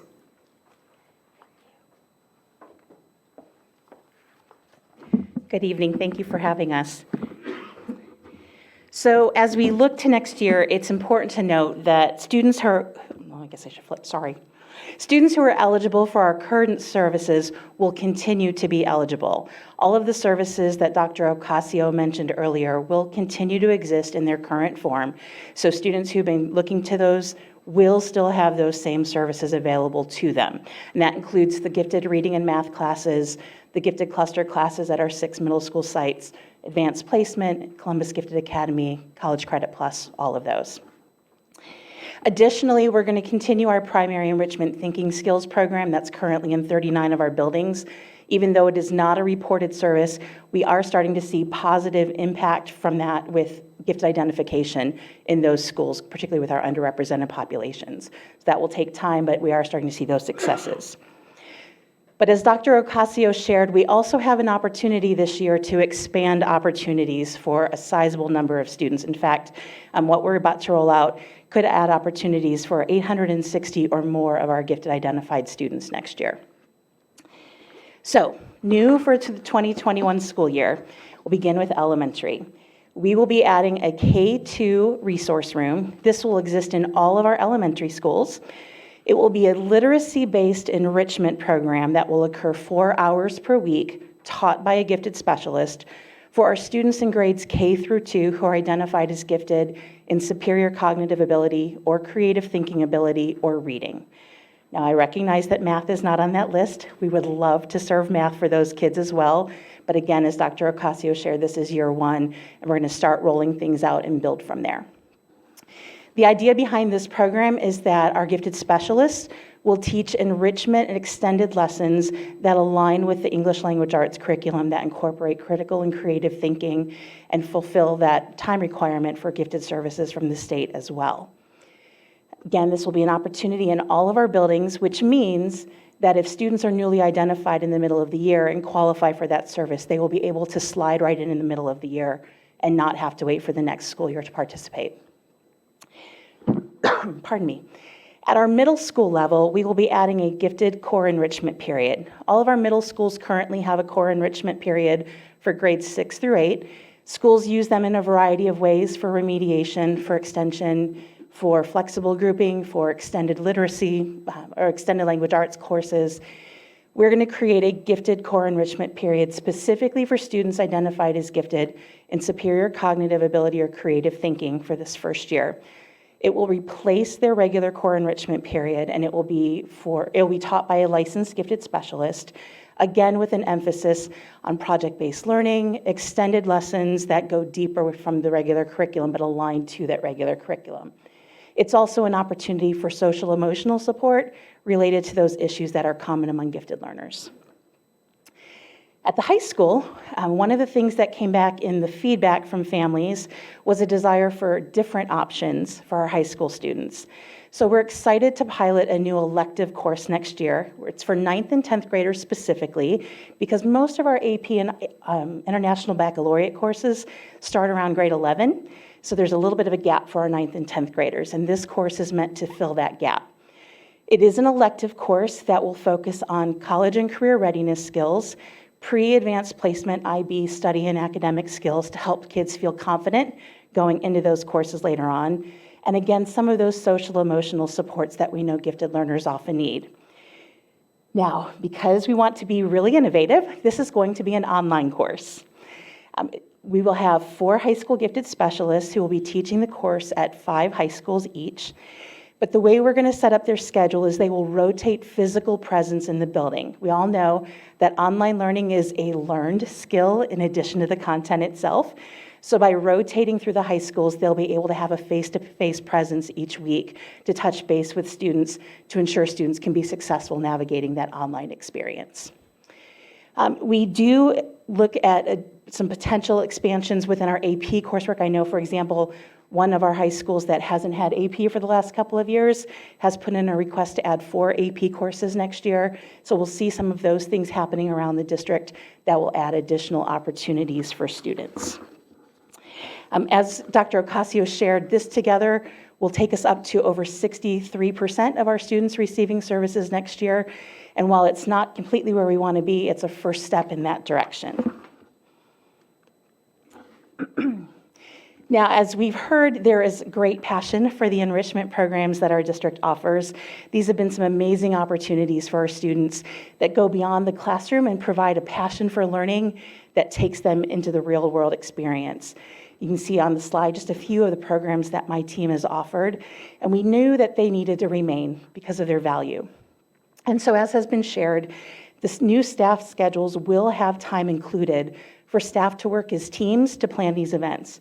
Currently, we offer about 10 of these district-wide events, and each of my staff is responsible for planning one of them, and their colleagues come along on the day to help actually run the event. We anticipate we'll be able to have teams of 3 or 4 who manage these collaboratively. My goal is that we will have the person who currently is organizing them as part of the team next year to help with the transition, to make sure that those contacts that have been made, the to-do list that they've followed can continue very smoothly as we make this change to how we organize the events. So, next steps. Well, the initial information went out to district staff and families last week on February 27th. My office is busily putting together individualized formal service letters to families as we speak. I think my secretary's back at the office while we're doing interviews, and she's putting labels on letters for families. This is something that we've done every year, and we have expanded that this year to include these new opportunities. We anticipate that these letters will be in the mail to families by March 9th. Our goal is actually this Friday, but March 9th is the latest. We'll also be sending an email communication tomorrow to outline what we shared here at the board tonight as well. I'll be holding 2 face-to-face family information nights in a couple of weeks, so that way if parents have questions that they'd rather get answered in person, we will be able to do that. I've also already had an opportunity to speak with our principals yesterday, and we'll continue to share information with them to help them plan this transition as well. Next step is to hire staff, and that actually starts the minute I leave you tonight. We have interviews scheduled that we will be working to fill those positions busily. And then finally, as was mentioned 5 years ago, our current service model was put in place following the collaborative efforts of stakeholders during a task force. In fact, some of you were here when I presented to you almost 5 years exactly. And we look to do that again next year by bringing together a stakeholder task force to take a look at what we're currently doing, to consult with experts around us, including some of the national experts we're already speaking with, and to look at our impact and best practice to make recommendations for the future. We believe this plan will build upon what we're currently doing to expand opportunities for more kids. It's a logical next step as we continue to progress towards service for all. And so with that, I can answer any questions you might have. Board Member Reyes has a question. Thank you very much for the presentation. When you talk about adding classes such as the K2 and some of the elective classes, do we have room in all the buildings to add those classes? Or are you looking to shift classroom teaching? How exactly? Because sometimes there are some buildings that are to capacity. So have we explored that, and are we confident that we can do that? We'll be working with principals to do that. Most of the groups are smaller, so they won't need a full-size classroom. Also, for the K2 in particular, the specialists will be there 2 half-days twice a week to do those courses, so they won't need a classroom full-time. So it'll be using some of the shared spaces like we currently have, possibly sharing with Unified Arts, our psychologists, speech therapists, to make the best use of our spaces that are available. Thank you. My second question is, how does a parent advocate for their child if they have not been identified as gifted?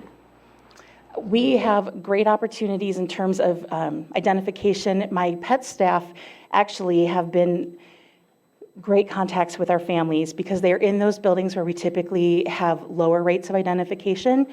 And now that they've been there 5 years, they have interacted with many of those families since their 5th graders were 1st or 2nd graders. And they've built those relationships up. They have been great at getting parent signatures on permission to test forms when they recognize that a child is showing some talent that isn't showing up on a typical test.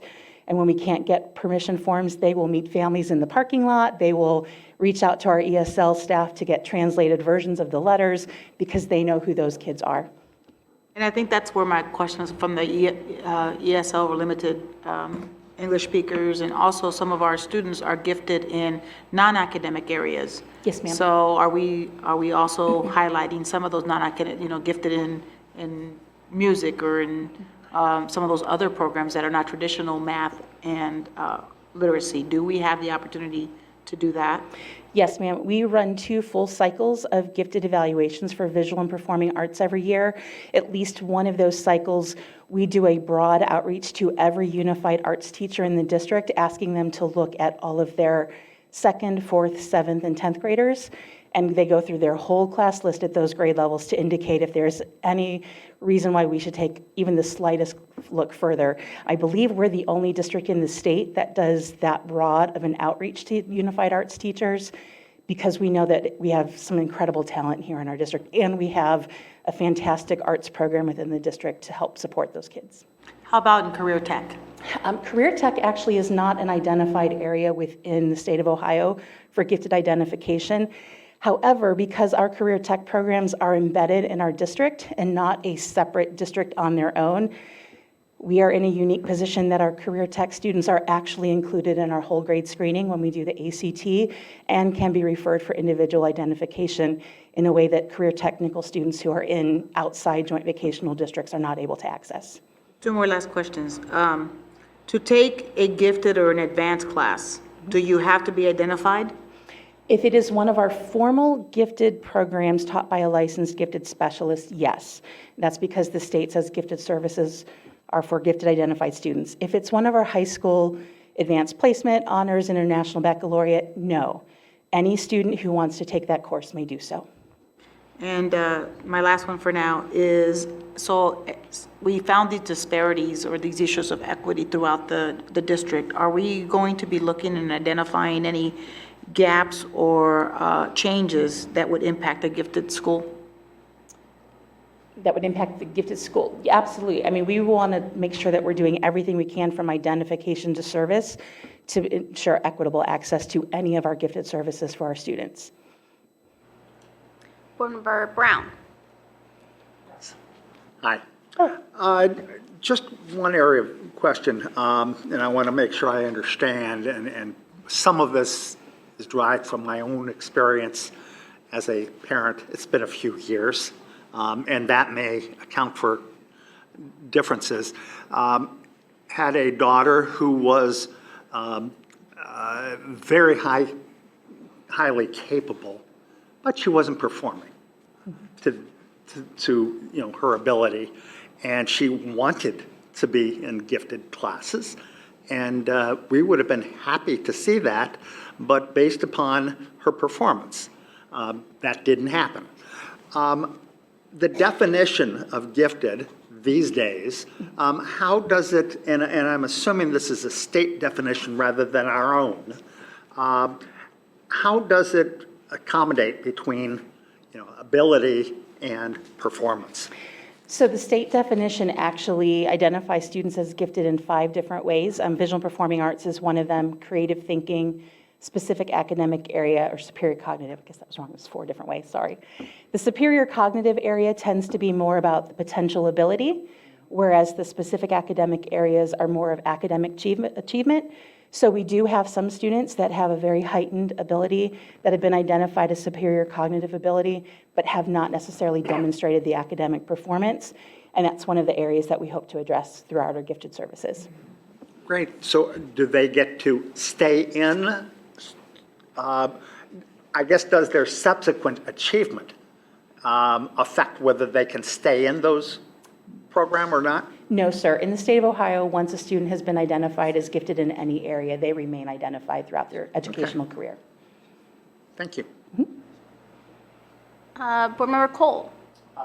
Defer to, Dr. Pierce. and then go. So much, I appreciate it. So as a parent of gifted students, this hits home for me in a number of different ways, Dr. Boyle, you know very clearly. So my first question is, at what point are we assessing students to determine their giftedness when we talk about K through 12? It's my understanding that we identify around second grade, or K through 2. Right now, we identify closer to when they're in the second grade.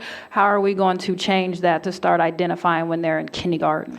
So up until this school year, whenever we administered the math assessment, that was an automatic screener for gifted identification in reading or math with all of our students K through 8. This year, the state changed that, and now MAP can only be used for grades 2 and up, as can iReady. However, we do accept individual referrals. So for our K2 students, we do that 2 ways. First, as I said, our PET staff, our primary enrichment staff, solicit those referrals based on what they are seeing during their enrichment programs. Second, because MAP cannot be used to identify students in K2 or K1 this year, what we have done is any student who would have hit a gifted qualifying score has been automatically offered an opportunity to be tested for gifted identification. And we've sent out probably 400 letters to families in grades K and 1 already this year, and we'll do another round of that this spring once we get those scores back. Okay. My second question is, can you clarify how your team collected staff input on these changes that are being proposed? So this proposal that's right here, we've collected staff input in terms of what they see as important in gifted services as a whole over the last several years. Our staff also completed the survey in the fall, and while it wasn't about these changes specifically, we did ask them for input on how they felt that the program should progress to the next level, and among their top choices were things like expand services to lower grade levels, create additional options for high school.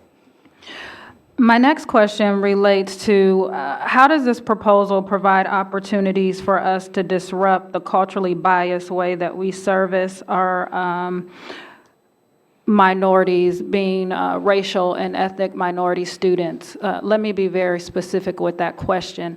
My students participated in Destination Imagination, in Invention Convention. Those programs cost money.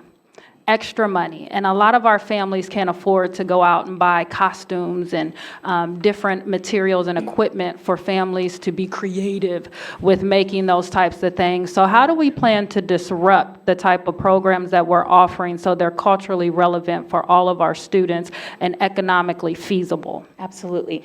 Of the list of the enrichment programs that my office has been leading, none of them cost any of our students any money. That was very important to us. We wanted, for the very reason you said, to make sure that they were accessible to all. The one that could potentially cost money is Invention Convention, and we have been a great very grateful recipient of funds from the Invention League that they've been able to secure through their community partners.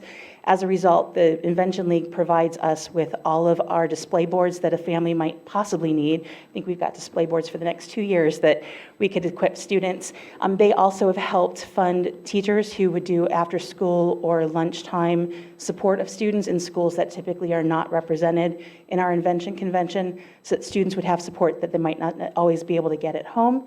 And then they've also helped provide other materials when materials are needed to actually create the inventions. But all of the other items on our enrichment program list are completely free of charge. We are able to cover all of those costs. Honors is also a way for us to expand our GT services, again, for our racial and ethnic minority students by providing them an opportunity to reach higher standards, to raise the bar for them. How are you planning to expand our honors courses? So we'll be working in conjunction with the secondary curriculum team. It's my understanding that the secondary curriculum team is actually rolling out 9th and 10th grade honors ELA courses next school year to our high schools, with the intention of likely going to honors geometry as the course that would follow that, and they'll be building up their honors repertoire. In addition, we'll be working with them to start looking backwards to look at how to develop middle school honors courses as well.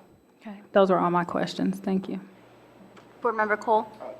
President, thank you for this presentation. Thank you, Madam Superintendent and staff, for continuing our commitment, our fidelity to equity in the district. So I'll start with appreciative inquiry first, that I'm excited to see that we are expanding services.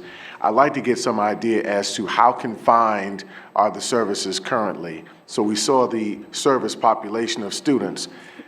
Is there a particular set of buildings that these services are confined to, a particular side of town that these services are combined to? And I am also the parent of a gifted student and 2 children who participated in any number of those enrichment activities. But I'd like to get that idea first. Pardon me. Yes, sir. The current services, we have 14 elementary buildings that have services in addition to the 2 language immersion schools. The 14 buildings are all around the city. There's 2 on the west side, 2 on the south side, 3 on the east. There's 1 on the far northwest, 3 in the northeast, and then 2 in the Clintonville area, 3 in the Clintonville area, sorry. Then for middle schools, we have 6 middle schools, and there is 1 in each geographic region of town.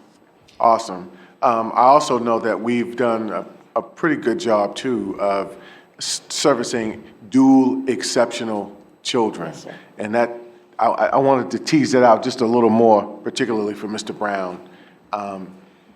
Can you talk a little bit about our dual exceptional children and how we're working with those youngsters? So because of some careful collaboration over the last several years, as special education in particular has added new particular service sites, especially the ED classrooms, we've talked so that we can make sure that some of those classrooms are going in sites that also have gifted services. To give you a comparison, 5 years ago, we had 1 location that had both ED classrooms and gifted classrooms. We're up to 3 or 4 this year at the elementary level.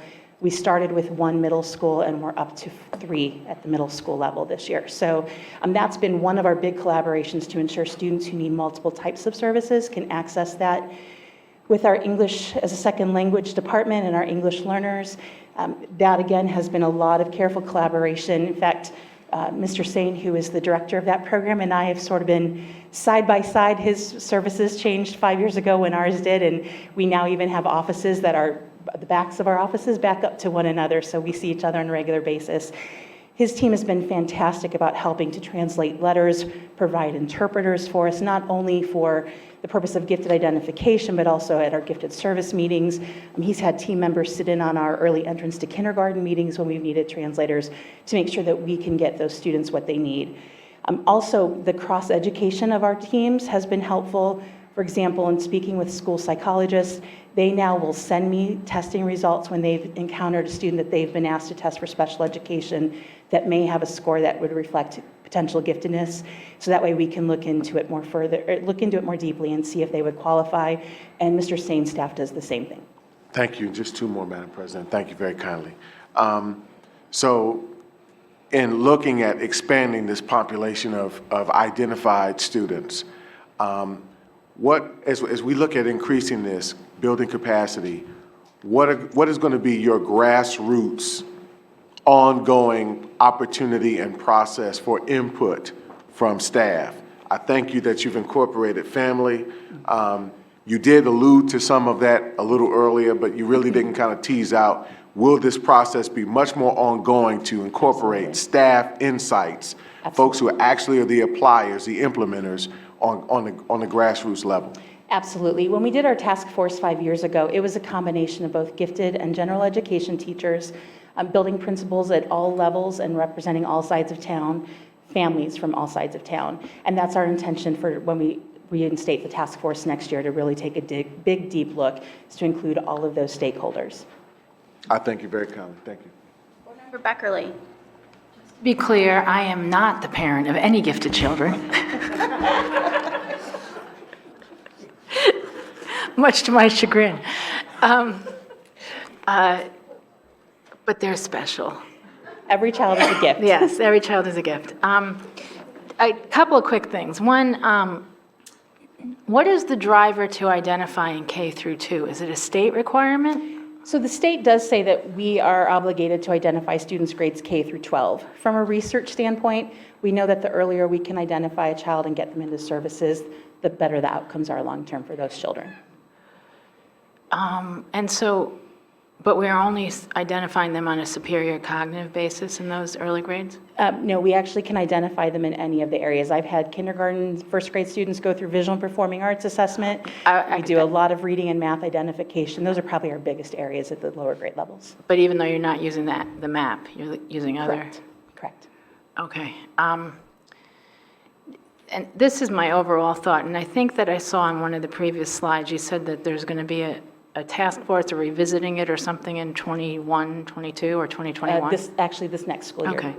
And in terms of getting to the unserved, and also what I assume is best practice, that in a perfect world, we would rather keep the kids with their regular ed peers and do team teaching. That research varies based on the needs of gifted children. Just like when you say a child has a disability, that can mean any number of things. Saying that a child is gifted can mean any number of things. In talking with the professor that we've been working with, and just from my own research, what we know is that there are some gifted students who can be served very well in a general classroom with their peers full-time. There are some who can be served well in that kind of setting part-time, and some who need a little bit more of an inclusive setting. And so when we do the task force next year, we'll be looking at that research and reaching out to our consultant to make sure that we're reflecting whatever those research best practices are. Well, and my thought is twofold, and it ties back into special education a little bit too, because I'm pretty certain that that is the best practice in the special education world, is to do inclusion as much as possible. It seems to me that when you have two teachers in the classroom, whether one is a gifted teacher and one is a general ed teacher, or one is a special ed teacher and one is a general ed teacher, you not only are not doing the tracking, that obviously has some negative connotations, some negative instructional impact as well. You tend to raise everyone.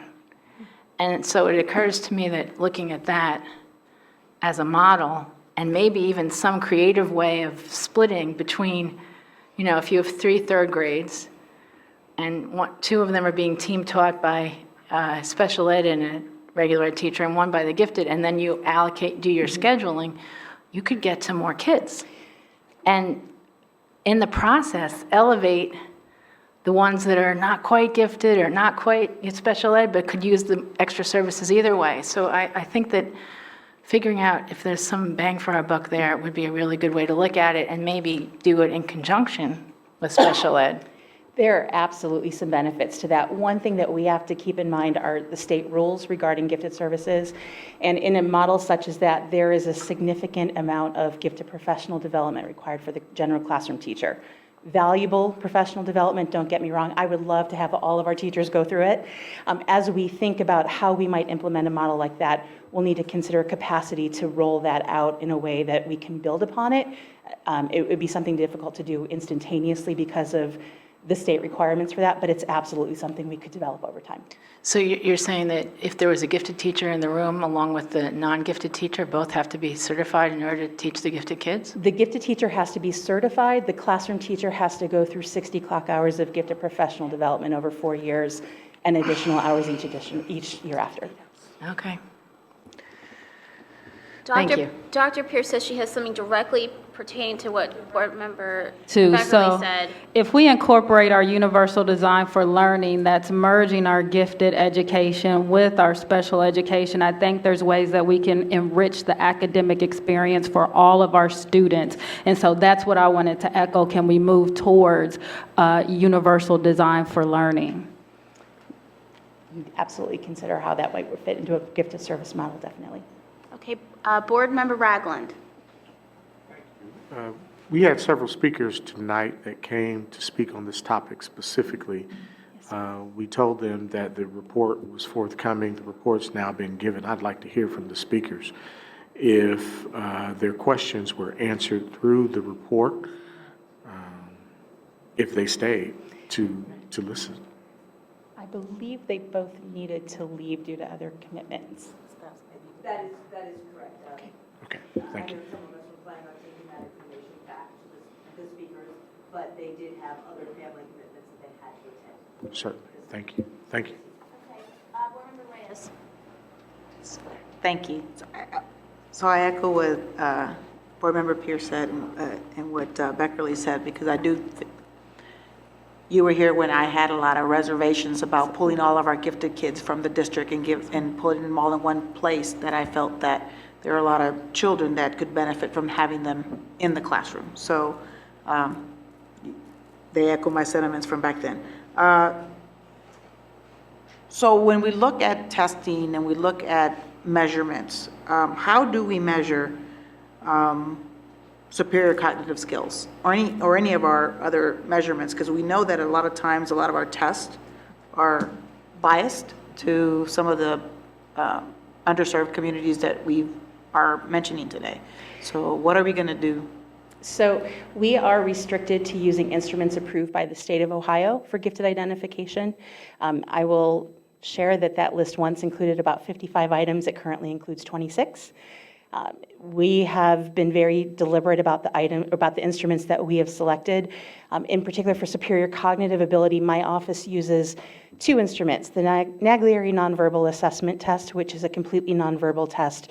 It has research behind it in terms of its utility for not only students who are English learners, but also students from poverty that might not have significant academic language skills built when they come into our school settings. We also use the cognitive abilities test, and we've selected that one because even though it's a little bit more of a traditional verbal, nonverbal, quantitative test, the state has approved a variety of subscores that can be used for unique populations. And so that gives us a little more flexibility. If we have a student that we suspect is twice or sometimes even thrice exceptional, I'll ask our school psychologist to use a WISC, because again, there are a variety of scores that we can use to identify students in specific ways. For specific academic, we are limited by what's out in the publishing world. Most of our tests are English tests in reading and math. MAP does have a Spanish version that some of our students use, and we can utilize that. And then my office has also purchased copies of Logramos, which is a Spanish version of our Iowa assessment that we can have someone administer. Unfortunately, there are not tests that are published or approved in other languages used in our district. So we try and, with our students who are limited English proficient, we'll focus on the superior cognitive or creative thinking and try and go from there. I think I want to just make sure that we're innovative. So the state can say, we use 26, but Columbus City Schools is going to use 10 or 15 more to ensure. So I was one of those students that was not identified as gifted and had to work really hard and advocate for myself because I had parents that did not know how to do that. So it took me 3 years to get into the honors and AP courses because I was not identified because of the test that they were using, not because I was a ESL student to begin with. I was actually born in the United States and spoke English most of my life. Just, I would hate to have a student that misses that opportunity to get those services because they may be at the cusp or because they didn't get test number 26 correctly. So I would just challenge us to be different. I talked earlier about us being the first to give free breakfast and free lunch. I would love to be the first that uses a different model that maybe the state can adopt. So I would challenge us to continue to look at best practices and ensure that we're giving the best chance possible to all of our students. Thank you. I'll turn it back over to the superintendent. Dr. Bull, nice job. Again, as it was stated, we're going to continue to look and at ways to improve our systems, because sometimes it's the system that fails our kids, right?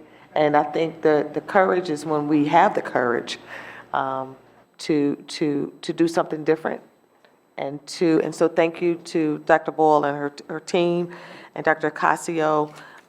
When we noticed that we needed to do something, we immediately jumped on it. So excited about that. So next, I have Dr. Ocasio come back up, because we recently designed and published a new high school course guide. And this guide will serve as a comprehensive guidebook for students and their families in order to help them plan their pathway to graduation. This new book outlines graduation requirements, district supports, and academic pathways. So I will turn it over to Dr. Ocasio to tell you more about this new resource, and you have the book in front of you. Yeah, I'm really excited to share this with you, and we had been dreaming about this for quite some time. I remember the first time we were sitting around the table, we were talking about making our MTSS framework more robust and talking about what does core instruction look like, and thinking about how can we assure that all high schools have the same opportunities available to all students. And so we were looking at variances across the district and how do we shore up the opportunities that are available to all students. So we were very excited about this. And I remember my first conversations with the team about this and not realizing what an incredible product they would bring back, just even beyond what I would have hoped that they would have worked on. So I really want to give credit to our team, and I believe many of them are here. Elise Clark led a lot of this work. And so we'll ask them to stand up. I know Sandy was part of this, Sandy Donald, and Leslie Kelly had some input. And if there's anyone else that's here that would share that they were part of this, I don't think we have a lot of them. We have some incredible curriculum people in the office, and so multiple teams across departments were working on this MTSS framework, and this was one deliverable as part of that work. And so we're really excited about this. And I've shared this with people in other places because I couldn't help but brag about it. It's like having one of your own children and you can't help but talk about it. People from the state that came from the state support team, they were very impressed by the work that our team has done and said they've never seen anything quite like it. And so one of the things that we were really excited about, and I'll just give you a quick overview of this, and I think we have some slides as well. You'll notice that in the front, it talks about the different requirements for graduation, which can be very confusing for professionals as well as parents. And this book is meant to be a living document that we revise each year based on changes to state guidelines, personnel, courses that we've added. And Dr. Boyle mentioned to you that we're looking at doing some other types of opportunities, like blended learning opportunities across the district. We are looking at an open campus model because we know that some of our schools, they don't have the same demand for AP courses, but that doesn't mean they shouldn't have them. There are students that would benefit from them. And so we are looking at learning management systems. You may have noticed there's an RFP right now that's out there, and ways to extend the boundaries of a school and do an open campus type model with the same type of model that Dr. Boyle mentioned for gifted. We are also looking at different types of enrichment opportunities as well as going beyond. And the standards, again, they're the floor. My team has been saying this mantra, the standards are the floor, they're not the ceiling. And so working on ways that kids at least hit the floor, because we know they must master that. That's what the state requires. At the end of the year, students have to demonstrate mastery of those standards.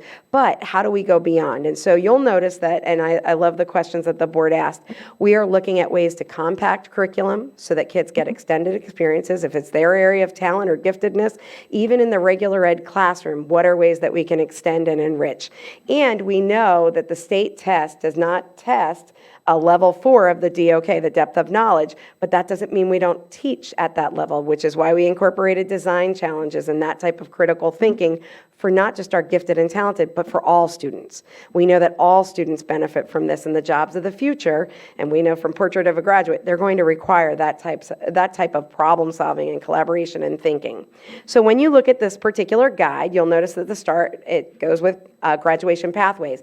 Before you get to career pathways, and I love the organization that the team talked about, and we have this planning your pathway. So if you would look at page 15, I wish this slide were up here. I didn't get a chance to ask Mr. Wortman because I love this slide. I think it's really neat and creative slide. It has a little bit of it looks like MapQuest on this slide. And so for those in the audience, unfortunately, not having that visual for you, but I love it. It says academic GPS.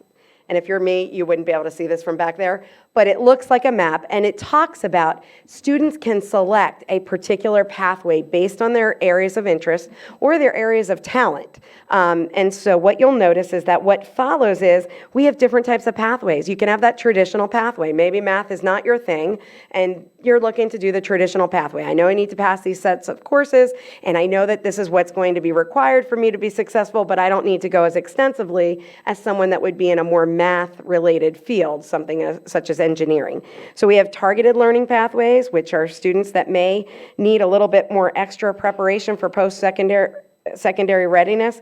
We also have interventions that we're incorporating, again, part of that MTSS framework, and this is one deliverable from that framework. And then we have accelerated learning pathways and alternative pathways. These are the parts that make me excited, so I'm starting to talk a little faster, but you'll notice that in this, we have the traditional pathway options, and we started at middle school because high school preparation doesn't begin in ninth grade. And we are incorporating some success academies at the ninth grade level, but we've realized middle school is where we need to begin getting kids to think about what is it that I want to do after I leave school, because that changes and alters their coursework significantly. And so you'll notice that in these pathways, before you get to this section with career pathways, we have English language arts, we have the traditional versus an accelerated option. And then in math, because we've noticed in our data we need a targeted option, some students have had a history of not being as successful during the elementary as well as the middle school. And so we have a targeted option, ways to get students successful so they have multiple opportunities to master those end of course exams and the components therein. And so you'll notice that there's a multitude of different types of pathways, and we have it for each of the core subject areas. Now, the part that makes me excited also, well, another part that makes me excited, let me put it to you that way, are these career pathways. And so what the team has done is we looked at the college and career strands, and we had an opportunity to see the draft of the action plan for the state related to college and career readiness. And so one of the things they talk about is kids getting prerequisite skills no matter where I want to go after I leave high school, because high school graduation, that is not the end point. That is one part in the journey. And so we've really been talking about that. It is not our end goal. High school graduation is important, but we want kids beyond that. And so you'll notice that if I have a particular career pathway, I can look at that based on this guide, and it shows me all the coursework. And so at the top, for those of you that this is small print, you'll see that it says high school diploma. These are the kinds of careers in that particular pathway. If I'm willing to go to college at a 4-year program, these are the type of careers. It may be an associate's level, and a 2-year, it may be a bachelor's level. And then we also talk about things like master's degrees and beyond. And so some of ours, we talked about clinical psychologists yesterday, and looking at what would it take me to get to that level. But what's nice about this is all of our school counselors will give guidance based on this. So when I'm talking about college and career guidance, and I'm sitting there with a student as a school counselor at the high school level or even the middle school, I can help students think about, here are a number of careers. Yes, I may not want to go to a master's program, and I have one of my own kids are like that, doesn't want to go to a master's program, but here are the careers in her field of interest, and she's interested in that, as opposed to someone that may want to go to that other level. And so we've taken a very strategic approach in assuring that you can see the various types of careers based on the pathway that you select. And so this is going to be an opportunity for us not only to look at it in terms of consistency, to get that guaranteed and viable curriculum in each of our high schools, but also then to assure that we're offering the courses that kids need, and that we're not missing out in order for them to be prepared for graduation. Now, you'll also notice at the bottom we have career and technical education programs by high school based on these pathways, and you'll notice that we've done some industry credentials listed at the bottom. You will also notice that some of our high schools offer more, some of our high schools offer less. That's our next area of equity that we want to look at. How do we assure that I don't have to go across the city to become what I want to become? How can I make sure that my opportunities are available in different regions? And so this gives us an opportunity to look at what we currently have, and then how do we expand upon it based on student interest. And so you will see more coming related to this. We are working on what are the different opportunities for students. We're looking at things like aviation. Is that something that's necessary? Is there other types of industry? We've applied for grants. Cybersecurity is one. We're really excited about that one. And so we're hoping that that will be a very successful grant opportunity at some of our high schools. So any questions to this? I'm happy to look at those, and let me just go backwards. Dr. Pierce has a question. So this is very good. I appreciate it, and thank you all for giving it. I have two questions. My sophomore just submitted his schedule for next year. So is this applicable for our current students that are going through their schedules for next year? Can he go back to school and say, I want to revise based on this? These are good questions, and I'm going to ask Ms. Clark if she wants to come up to share some of this. She's worked with the high school principals and the high school counselors, and so she'll be able to give you a little bit more about their meetings and their scheduling opportunities. But we've spent a lot of time with school administration to work on that master scheduling, and some of that we're still doing. So there is some revision opportunities, but I want to let Ms. Clark share a little more in depth. Thank you. Absolutely, yes. One of the big key components to this is student having voice and choice. And if students don't understand why I'm taking this math course, why I need to take this science course, so that's very important. The books are actually in the buildings now, so our current 8th graders and our 9th, 10th, and 11th graders will have these books, so you should see them coming home. And yes, indeed, I encourage them to say, I want revisions based upon the information that they're given. Excellent. And as a parent, our parents may not realize all the different opportunities out there. I mean, I look at some of these and I think, wow, that's really neat to think about. So these actually are great talking points at home with your children, and also as for our school counselors, things that you may not have thought about, and the types of opportunities. It might open doors to students that they may not have realized were out there based on industry opportunities. So it's actually two more questions. So then my next question is, if you go to page 17, page 16 highlights our honors English 9 and 10. Page 17, I don't see any honors math pathways. Are those forthcoming, as Colleen Boyle just stated, Dr. Boyle? I can speak to that. Yes, absolutely. One of the things that we've worked out with Gifted, because number one, we want to be very clear that you do not have to be gifted to take honors classes. And our reason for adding honors classes was to get more students who felt like they were ready to go on to our advanced placements, or if they choose College Credit Plus, that's fine as well. So one of the things that we're doing, though, is making sure we're providing extra professional development for our teachers who are teaching those courses. So we did pilot those at 2 of our high schools, but it is now open to every high school. In fact, I'm getting requests from high schools to add honors English, and then we have to make sure, again, that we're writing consistent curriculum for the math as well. So that will be something, and what buildings are doing is they're looking at for students who have potential. So they're very strategic about not saying you already have to have made it, but who do we see that has potential that we can put into these classes so that we can push the rigor for those students. Excellent. And then my final question is, we know that a number of our students matriculate between our Columbus City schools and our regional and local charter schools. How are we making this tool accessible to those families, that they understand how courses that may be listed differently at their charter school correspond to courses that are listed in here? So this, first of all, it will be available online.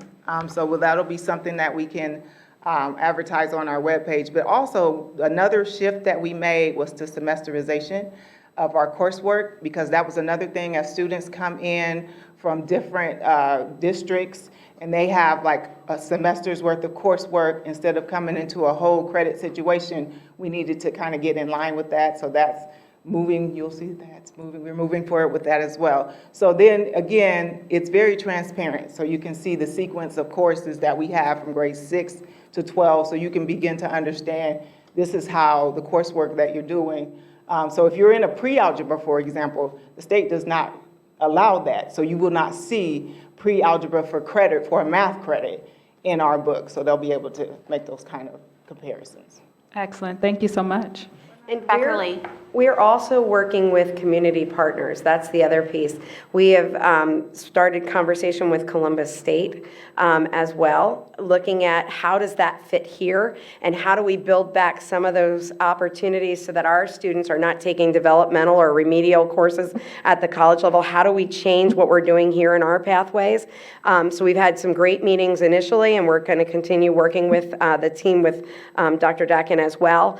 And so the other thing that we've done, and our superintendent in particular began this with some of our community organizations, our companies, and said, we'd like to give you this opportunity to look at what we're seeing here on these pathways. Where would we embed internships, or where would we embed practical experiences? And so we feel like if we're bringing this out to organizations, some of that is, I guess, pseudo types of marketing. And so we are looking forward to more opportunities to grow this. And this is our first blush, so we expect this to be even better as we move forward.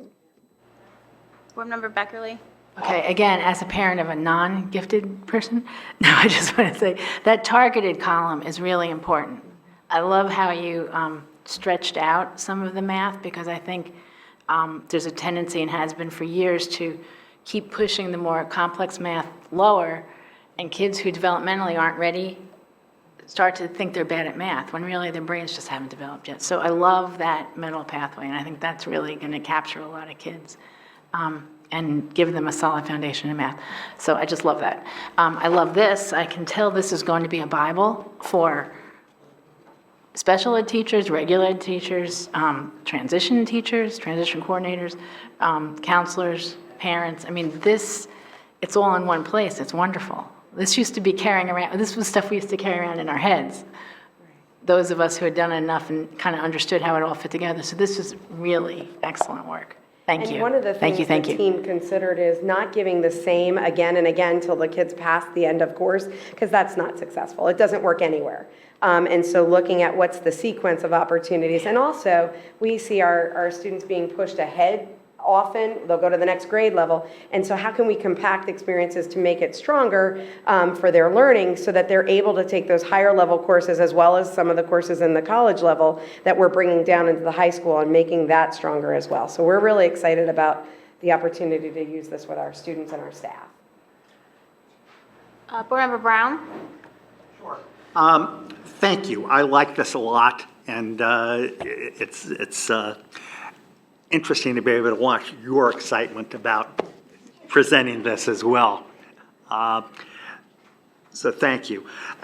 Asking, I don't know if this is a contrary look or not, but for the kid, and I was among those, who didn't have a clue what my area of interest was in high school, or even, then I went to college, I had an area of interest, and all of a sudden it changed dramatically. And how does this speak to those kids? What career path, or is it the traditional? Assuming that I want higher education, probably college, but my interests are all over the place, and they may shift from year to year or from course to course, and be dramatically different. So, I'm not sure that I believe that every child needs to focus on, the 5-year, 10-year, 20-year plan. Where do you want to be? That doesn't work for everybody. So how does this fit with those students? When I had an awesome opportunity to sit with some students from downtown high school that were meeting with the state superintendent earlier, and some of the students said, I first got here and I thought I wanted to be this, and then I changed my mind. I mean, myself, I thought I'd be a kindergarten teacher for 30 years, so things do change over the years. Same field, but different, experience. However, one of the things that we are talking about with our CTE people, as well as our curriculum people, how do we get exploration down into the middle school levels? Because students need to know what the options are. I may only know about a certain career path because I only know people that do that. I don't know other people that are working towards those pathways. And I may be in a school that my parent wants me to be in because it's health sciences, but I think to myself, oh, I'm definitely not going to be a nurse. But there are other opportunities. We had a great meeting yesterday that talked about that. So I'm working also with Bill Mitchell, who leads our school counselors, and we're talking about how do we look at that counseling role to help kids understand, here are your options, because that is part of engagement. And it's part of getting kids, into even that social and emotional learning piece. I need to know myself. I need to know what my barriers are. For me, I am definitely not meant to do blood. And our kids have to understand this is what a job would entail, and does it fit me? And so we are working on developing a counseling curriculum, and what would counselors do with students? How do they support students so that when I get to high school, someone says, what do you want to be? And I'm not sure. And it gives them opportunities to explore other things without wasting their time, so that we can give them coursework that will lead to whatever path they end up choosing. Because we do know that sometimes students don't pick a pathway until later in their high school or even after high school. And so we are looking at different ways to help kids explore, here's my opportunities, and get them to envision some of the things they may not have envisioned. I try to do now is when I'm interacting with young children and any students, I rarely ask them, what do you want to be when you grow up? Because I don't think that's a fair question anymore. I always ask them, what impact do you want to leave? And they'll tell you, I want to help animals, I want to do this, and they'll tell you what their passion is. And I think that, I love this, and I love where we're going with it, but thinking about that concept, because the idea of a career is so different now. People don't stay in one job and one profession. They really, especially younger generations, want to leave an impact, and that's what they're really geared towards. I wasn't going to say anything, but that just triggered me. So I always ask, what impact do you want to make? And start the conversation there. But I love this. I'm already planning my fourth grader.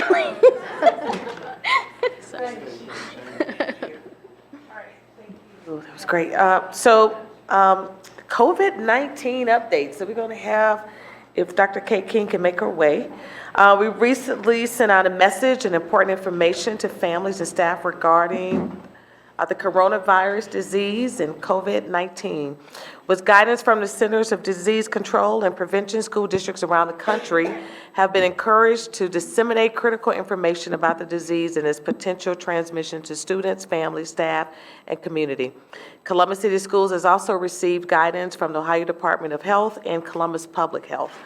To provide more details on the information we've been asked to share with our stakeholders, I would like to welcome Dr. Kate King, Director of Health, Family, and Community Services for CCS. Thank you. President Adair, Vice President Reyes, Treasurer Bohorak, Auditor Smith, members of the board, and Superintendent Dr. Dixon. We have been keeping a close eye and close track on COVID-19. Just give you a little background information. COVID-19 is one of many coronaviruses. We have many that are here already, common cold being one of them. What I have asked is that we refer to this virus as COVID-19 so we know exactly what we're talking about. In the district, we have processes in place already to identify and track any sort of communicable disease through our expert school nurses. 2 of the 5 pillars of the 21st century model for school nursing practice are leadership and community public health. And so school nurses are the leaders and the experts in public health in our district. Already, we have been looking at the regular flu. We look at attendance levels. We look at reports of how many people are calling in sick staff or children, and if we're seeing trends and patterns of those symptoms. If we do see a trend or a pattern, we immediately consult with our wonderful partner, Columbus Public Health, as to further steps. COVID-19 has been in the news in a huge way. Right now, COVID-19 is not a pandemic. COVID-19 is not present in Ohio, and it is not present in Columbus City Schools. What we are doing is continuing our surveillance and our monitoring of symptoms and working closely with our public health partners. We want to make sure that people understand and our stakeholders understand that we have a pandemic plan should it become a pandemic. We utilize part of that plan every day from a health services perspective, but we are looking and have looked at that plan. The plan is rather broad because it's different depending on what disease we're looking at. Times to be off school, times to be in school, different practices are different for every disease. And so we await notification from the CDC, the Ohio Department of Health, and Columbus Public Health before we do anything differently from what we're doing now. You know, right now, we're very concerned about the flu. I want to let people know they can still get a flu shot. It is not too late. Flu has a higher mortality rate than we've seen with COVID-19, a greater mortality rate. And the things that we can do to prevent transmission of flu or any other respiratory disease are pretty simple. Wash your hands, sneeze or cough in your sleeve, and stay home when you're sick. Too often, our dedicated staff members come into work sick because they know that they are so important to our children. And I'm talking about teachers, nurses, food service workers, bus drivers. I don't want to leave anybody out, but it's across the spectrum. And if people are sick with fevers, they should stay home. The same thing for our school children. School children who are ill, who are vomiting, have diarrhea, and in relation to any sort of respiratory virus such as influenza or what may be COVID-19, if you have a fever and a cough, children should stay home until they are 24 hours fever-free without taking Tylenol or ibuprofen. That is the best way to prevent any transmission of a respiratory disease. I would be happy to answer any other questions. Just wash your hands. Wash your hands. 20 seconds. You can sing Twinkle, Twinkle, Little Star. You can sing your ABCs. You can sing Happy Birthday, but you have to do that twice. When we wash our hands, we don't do this. We do this, we do thumbs, we do all around. Washing hands is just so important. Even more important, well, equally as important, is staying home when you're sick. Board Member Reyes? So there's a lot, thank you for your presentation, by the way. There's a lot of people going out to the stores and buying masks and gels and all those other things. How are we recommending our parents and our students and our teachers kind of handle a simple cough that somebody had? You know, there's a lot of people that are very, very worried, especially those who have susceptible immune systems, people that maybe are unfortunately going through cancer right now and going through treatments. How are we best addressing some of those outliers and the scaring of the public? Thank you, Vice President Reyes. It is scary, and it is very scary for parents. Parents entrust us with their children every day, all day. So a simple cough without a fever is okay to be in school. Remember the sleeve thing. We want to be sure of that. I want to talk about masks. So the general surgical masks that you see are no protection from getting the virus. The virus is too small. When you wear that surgical mask, it gets wet, which promotes germs. You can't keep a mask on all day long. You get hot, you take it off to eat, you take it off to go to the drinking fountain. It is not a good prevention tool for protecting yourself from getting a virus. The best mask protection is an N95.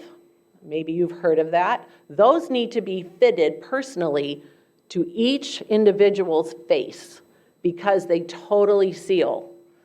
We don't use those for the general public right now. I've seen many ads on Facebook, Instagram, all around that are scams for the N95 mask, and people are charging exorbitant rates, $39 a mask for those. They'll say SN95. They'll say all sorts of things. The general public is not going to be able right now to get N95 masks. And we need to save those masks instead of the useless use in the general public for the healthcare workers who need them and when they need them. So I have given a directive of no masks in the school system until we are directed by Columbus Public Health in ways to use them. And that would then come as a directive from the Health Services Department to the rest of our staff, after, of course, we've informed Dr. Dixon of what messages we're going to send out. We really have to be careful about inciting panic and making sure that we are keeping this in perspective. This is a low incidence disease right now for us. We're watching every second. I'm in daily communication with Columbus Public Health. But I also want to acknowledge that, again, it's pretty scary. I'm going to say more than 50% of our school nurses went through the H1N1 crisis. So we're familiar. We're pretty clear we know what we're going to do. We've sent out information to parents. We've sent out information to staff. We've put out, the CDC has some excellent posters and guides on hand washing and sneezing and all of those things, and we'll continue to do so. Encouraging parents to send their kids with Purell and things. We have those in the district already, or? So we do provide soap and water, which are the best, really. Soap and water, because you have that friction action. Hand sanitizer is good when you can't wash with soap and water. Should parents send that in? All of our schools have hand sanitizer in one way or another. If a parent honestly wants to send in a small hand sanitizer with a child, I think that's fine. That's not a problem. That way the child can use it as they need it. We don't need large bottles of it, as much as I would appreciate parents donating that kind of supply. We're going to get the supplies that we know through our vendors. Does that help? Dr. Pierce, sorry, they have to say it so they can turn your mic. This whole conversation and discussion just has me at a moment where I just want to thank all of our custodial workers and our janitors, our teachers that are picking up tissues and wiping off desks at the evening after our classes are done, because we know that it's not just hand-to-hand contact, but it's also what's left on surfaces. And we have a great staff and team in our buildings that are making sure that our buildings are clean and disinfected for our students as they come in. So I just wanted to take a moment to just thank our staff and our building janitors, custodians for keeping our schools clean for our students and families. Brown? Thank you. Thank you is the main message I want to send. I really appreciate your approach to this, that it's based on science and medicine, and it's based on not inciting panic. You've done a great job with getting information out that's reliable and perhaps helping to calm some folks down. The reply that you'd sent to a constituent was well done, and I thank you for that. These situations always create both people that don't understand them, and there's fear and there's bad information, and they also provide opportunities for scams. in a previous life, one of them, I did consumer protection for the Attorney General. And every time there's something like this come out, scammers just flock. I mean, it's amazing how creative they can sometimes be, but they'll sell anything online, and using fear is one of the best tactics they have. And people need to hear from reliable and well-respected sources that, that they're wasting their time and money. So thank you. Thank you, Mr. Brown. We have almost about 100 school nurses who are out there. So if anyone has questions about symptoms or whether they should send a child to school, they can call their school nurse at the school. School nurses sometimes serve 2 buildings, and certainly they can be called at the other school if they need to. So the school nurses are there to provide that expert information right at the school level for all of our parents and children. Thank you so much. Thank you. Back to Superintendent. But summer school update. So spring may be right around the corner, but our academic services team has been focused on summer. We're finalizing the details for our 2020 summer experience, which will provide engaging and enriching opportunities for students in grades kindergarten through 12. Last month, we heard directly from our academic services about the work they've put into planning these new expanded summer offerings. As we prepare to open a registration for summer experience in the coming days, I want to preview one of the videos our communication team has created to get the word out about the exciting opportunities that we have to offer this summer.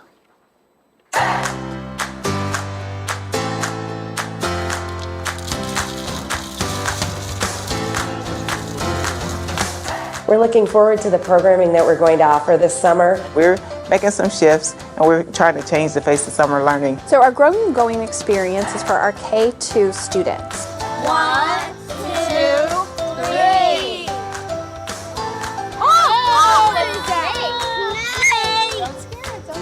Our Exploring and Selling program is for our 3 through 5 students, and this is a really important age group because this is where our students are really starting to find their independence.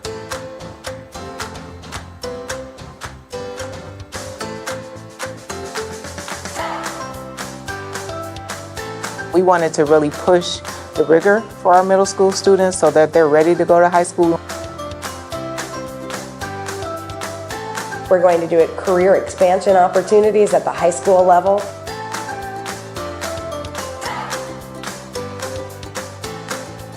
So our parents should be excited about sending students to these experiences. It's in a camp-like setting. We are working with a number of community agencies. We're really excited to work with COSI. We're looking forward to working with our own partnership at our Spruce Run, our very local Franklin Park Conservatory to give students experiences that they may not actually have already had. We are also looking forward to working with our community partner in the Pass Foundation, who's helping to design some great challenges for our students to explore, create, think outside the box. We will offer support for our English language learners as well as our students with disabilities so that they have the same opportunities as their peers. We are hoping that this summer experience will be a very memorable, learning-filled experience for each of our students.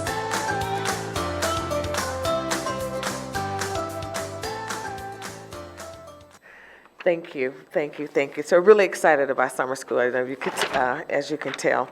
And last, I know there's been a long superintendent's report this month, but we have, finally we have, this is a National Census and Schools Week.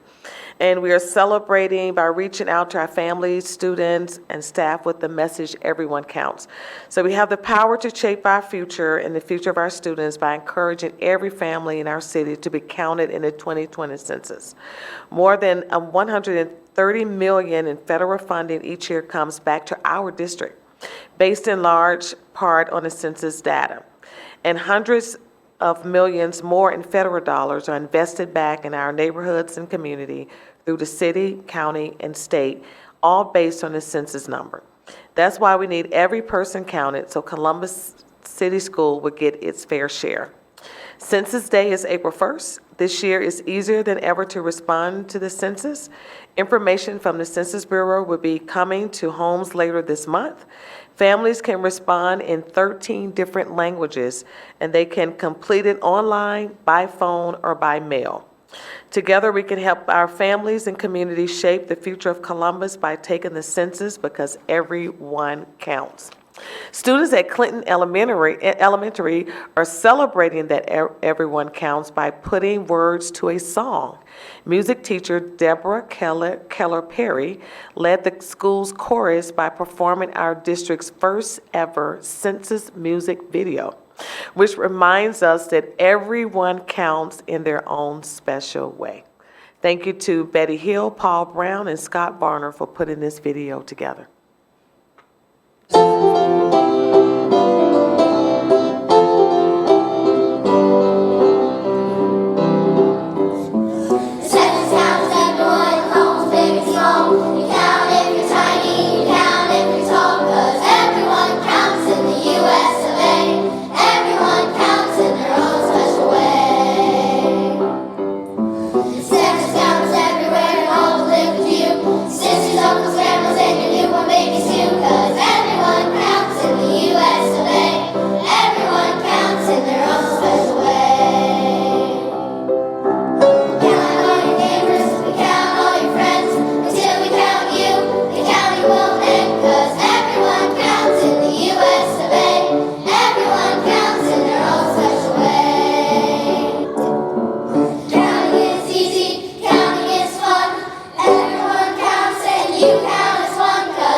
All right, and that concludes my superintendent's report.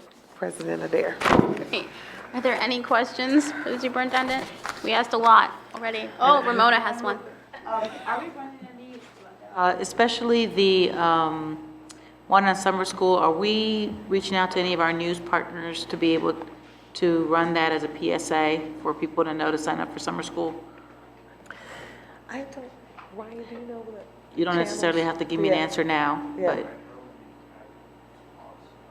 Okay.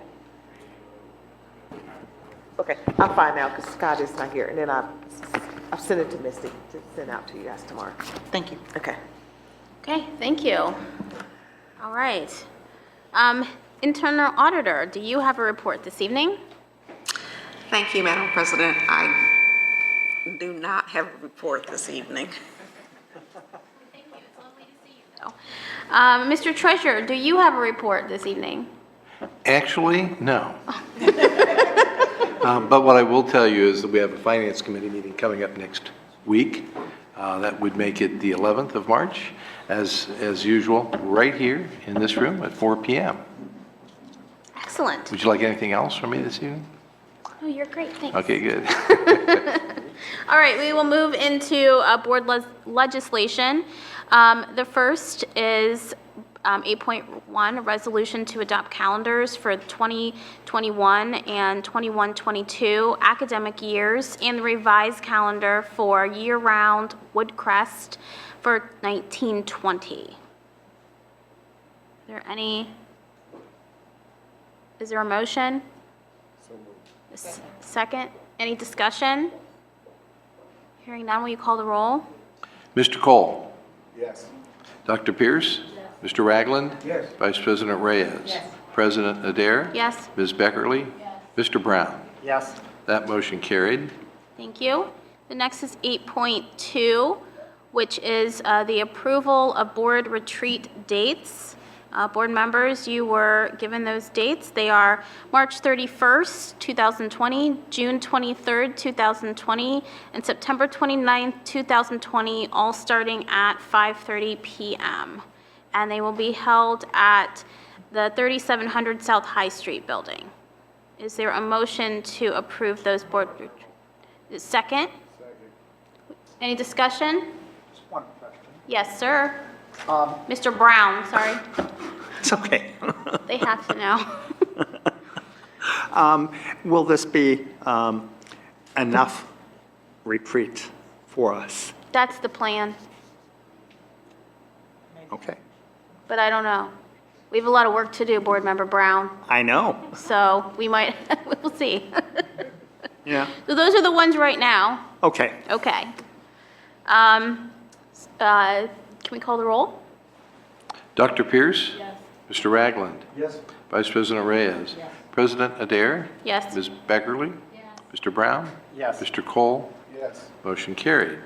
The next item is 8.3. We actually pulled this from the consent agenda to discuss it and give it a little highlight.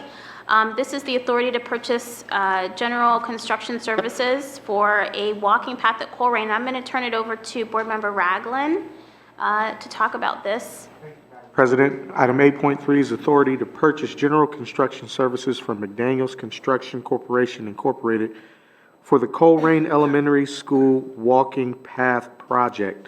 We'd like to welcome Ms. Eileen Iman, the head of the Coleraine School Association, as well as Candace Nespeka, the principal at Coleraine Elementary School, to the podium at this time.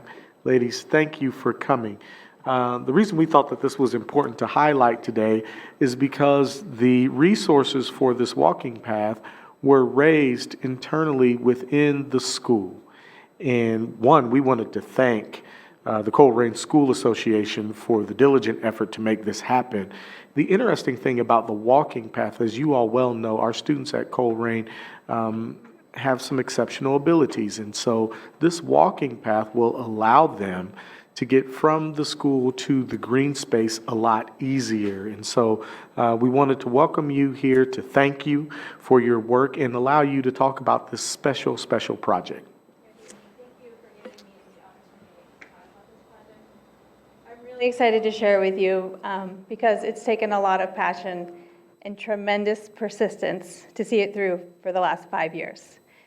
My name is Eileen Iman, and I'm a parent of 2 students who have attended Coleraine, and found myself on this project and leading it through the entire way. So Coleraine Elementary, like you mentioned, is unlike any other public school in Central Ohio. Of the 200 or so students that attend there, about half of them have mobility impairments, and about a third are medically fragile. And this makes access to nature very challenging. And that's where our Coleraine Wellness Path comes in. The project we originally dreamt up 5 years ago would have been a 1/4-mile long loop through the grassy area with the mature trees on the west side of the property. We envisioned a path that would provide a safe place for all students, especially those with mobility impairments, to extend their physical activity in a neighborhood that lacks sidewalks. The project garnered a lot of support from our community early on, and we were able to raise funds through multiple grants from the Columbus Foundation, the Big Give campaign, from donations from our PTA, and through community fundraisers. The road to completing the path proved to be slower and bumpier than we anticipated. In the past 5 years, we've procured estimates, written grant proposals, met with engineers, the City of Columbus, Columbus City Schools, construction specialists, stormwater specialists. We emailed, we called, we asked, we questioned, we pleaded for favors, we brainstormed and fundraised, and I followed every lead and went down every rabbit hole in order to get this done. The money we raised was a massive effort, and one that we're very proud of and immensely grateful to our community for supporting, but it's simply not enough. What we didn't foresee is that the project would require a stormwater management plan, which would add a significant expense and drastically change the use of the green space. Our efforts led to the conclusion that the project, as it was originally envisioned, would not be done with the amount of money we had raised. So we reimagined the project with the same mission: to get kids outside, especially those with mobility impairments, as independently and as safely as possible. So we gathered a group of special education teachers and community members and asked them to come up with ideas that met the project mission, that would not trigger the threshold for stormwater management, that would stay within our budget and would be a meaningful addition to the school grounds. The group came up with a scaled-down version that connects to an existing path, creating a small loop. While this is shorter than we had wanted, it's long enough to be fun for kids on bikes and adults on foot, and it's short enough to make the journey around the loop possible for students with mobility impairments. The path will allow everyone, regardless of their ability, to benefit from time spent interacting with nature. I personally would like to take this opportunity to thank all the people who've donated money and time and effort and who have encouraged and supported this project.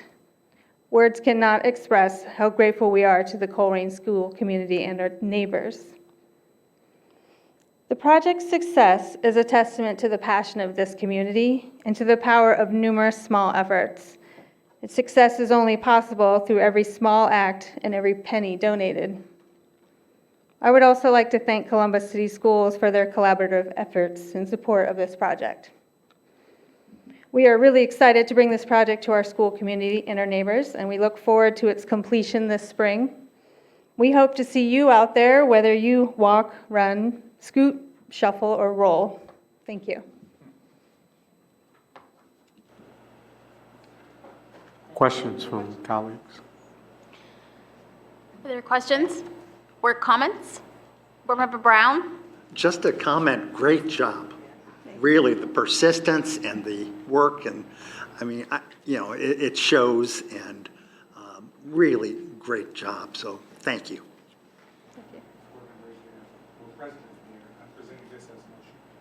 There has been a motion. Is there a second? We will now call the roll. Mr. Ragland? Yes. Vice President Reyes? Yes. President Adair? Yes. Ms. Beckerly? Yes. Mr. Brown? Yes. Mr. Cole? Dr. Pierce? Yes. Motion carried.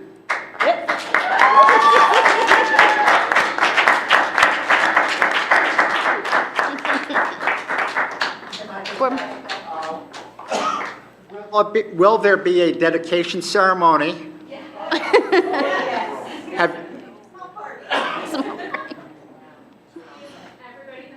Excellent. We'll look forward Wonderful. to our Thank you. All right. Thank you. And thank you to Board Member Ragland for asking that to be pulled out. I think it is important that we allow you to celebrate your success in this. And we do a lot in this consent agenda, and we certainly wanted to give you your moment. So thank you for being here and sticking it out this late into the meeting. But I hope you found it worth it, and we are so very proud of you and the accomplishments you've made as a group. Okay, so now we will go into the consent agenda. Just as a reminder, any board member can make a motion to pull an item out.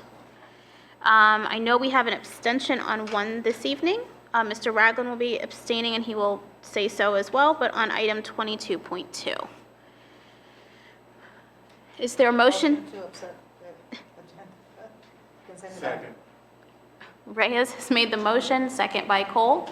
Please call the roll. Or do you got Brown? Okay, it's fine. Whoever you heard first is fine. Okay. He's closer to me, so you... Okay, Vice President Reyes? Yes. President Adair? Yes. Ms. Beckerly? Yes. Mr. Brown? Yes. Mr. Cole? Yes. Dr. Pierce? Yes. Mr. Ragland? Yes, with the exception of 22.2, which I abstain. So noted. Motion carried. Thank you. We will now move into board announcements. The first announcement, Carol, I'm going to turn over to you to talk about what we're about to see.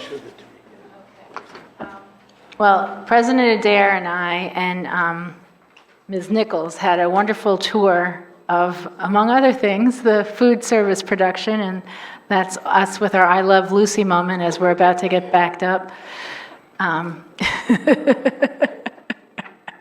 It is hard, and it's important to develop a healthy respect for what our food service people do every day. It stresses me out just watching that. It was very, very stressful. They said I did a good job. I was doing 2 at a time, 2 buns at, they're like, you're doing great. I'm like, Right. this is so hard. But then they let us know they'd slowed down the production line. So really, we needed the assistance of a slower line. We toured food service, the central enrollment building, and all the facilities that are there. We went to transportation, facilities and grounds, and overall, our overarching reaction was that we are blessed by an incredible staff that truly do the job of probably 2 to 3 people in any given day. And the takeaway that I can say that I had, and I'm sure that President Adair would agree, is that it's incumbent upon the board to figure out how to provide more resources, more personnel, and more guidance to all of these functions so that they can achieve their objectives more efficiently and in 21st century facilities and equipment. Thank you, Mr. Oldham. It was a wonderful experience. Yes, thank you, Mr. Oldham, for taking us around, and I would encourage any other board members to take that opportunity. We're not done. We had more scheduled, but we spent a whole day, and we really talked to staff, and just echoing what Board Member Beckerly said, our staff is truly amazing, and by the end of the day, I was tired and almost sad at some points because I'm a government worker too, and I know what it feels like when you don't feel like the top's got your back. And they tell you, just get it done, or, and it was, to see it. We hear it, we hear stories, but to actually be there in the work environment, to see them, to hear, their struggles and what they're trying to do and trying to be really creative and innovative with the resources that we've given them. It was really humbling, and I valued that experience so much.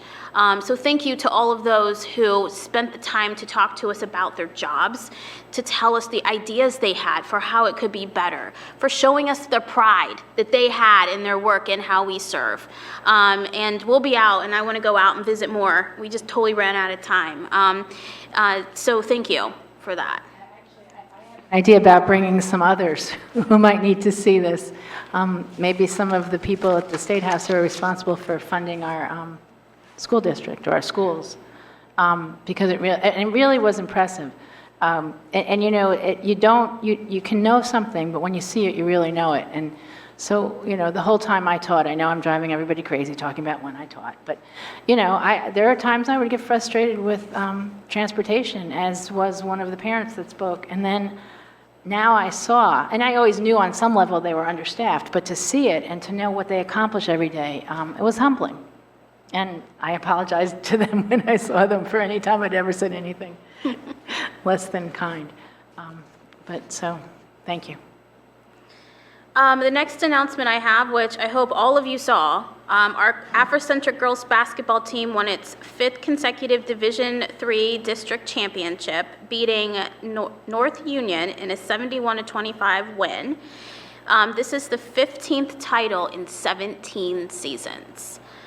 So, we know that they're going to be going on and playing, and, they're just amazing, and they're coached by William McKinney, and just an amazing group of young women that represent our district so well in this sport. So congratulations to Lady Nubians. And the last announcement I have is just to let everyone know that there is a rally for public schools that will be taking place at the State House on March 18th at 3 p.m. with a program at 4 p.m. All the public schools are asked to come out and support. I know our partners at CEA and probably OPSI and our other unions will be out there. Red for Ed. Let's all show our support together. And I think this is a statewide event, so lots of districts will be coming. So again, that's March 18th at 3 p.m., program at 4 at the Ohio State House. Vouchers? It's about the voucher Yes, issue? it's about Ed Choice. Okay. And we passed that resolution last meeting. Right. Okay, Vice President Reyes. Yes, I just wanted to take the opportunity to thank David Brown from the Harmony Project, the Lincoln Theater, and Kappa for providing an opportunity for our students to see a wonderful play called Road to Freedom.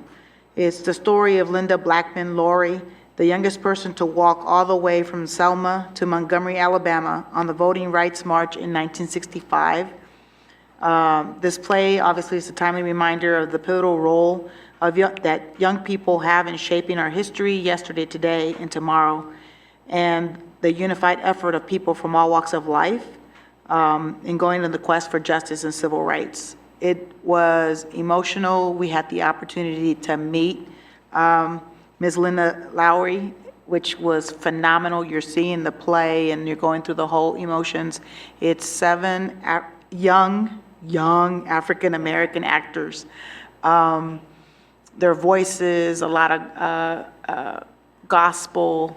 It was emotionally high. You believe you've heard everything about the march and Selma and Martin Luther King and all those things, but then you find these other folks in history that we have not yet discovered. And the way that they told that story, I actually begged them to see, actually the owner of the rights, which is the Mrs. Lowry, that if it was an opportunity for one of our schools to actually perform that play, I think they went to Cincinnati, they were going to be hidden in Indiana and Pittsburgh. It's called The Road to Freedom, excellently produced, a lot of talent, and just the storyline. So thank you again, David Brown, the Harmony Project, Lincoln Theater, Kappa. They had them perform it individually for some of the students in the district. They bus them in. Thank you to the district for paying for the buses so that our kids could go see it live at the Lincoln Theater. It was just a phenomenal play. Thank you. Okay, Board Member Beckerly? I'm sad that our representatives from CEA have left, because I want to take a moment to express gratitude to Dr. Dixon and Dr. Ocasio and John Coniglio of the CEA for their efforts in terms of handling the transition coordinator situation last week. Without getting into all the details, although it was covered in the press, I mean, so you can follow it to some extent. But what we witnessed was exemplary leadership, which made me proud, which demonstrated a willingness to listen and do the right thing and make kids the center of what we're doing. It was not lost on the individuals involved who wrote some incredible emails to our superintendent and other leaders, thanking them for what they did, and the union leaders as well for working together and for listening. And I think that it's important that we acknowledge that, because it was a moment where I think that we could see a path to working together to really making some true changes and becoming the leader of urban education that I think we are capable of. So I didn't want to let that moment pass without publicly acknowledging it. Board Member Brown? Thank you. One of the items I would have mentioned, but as in the recent past, Ramona beat me to it. Yes, I also attended the play and at Lincoln Theater, and it was really well done.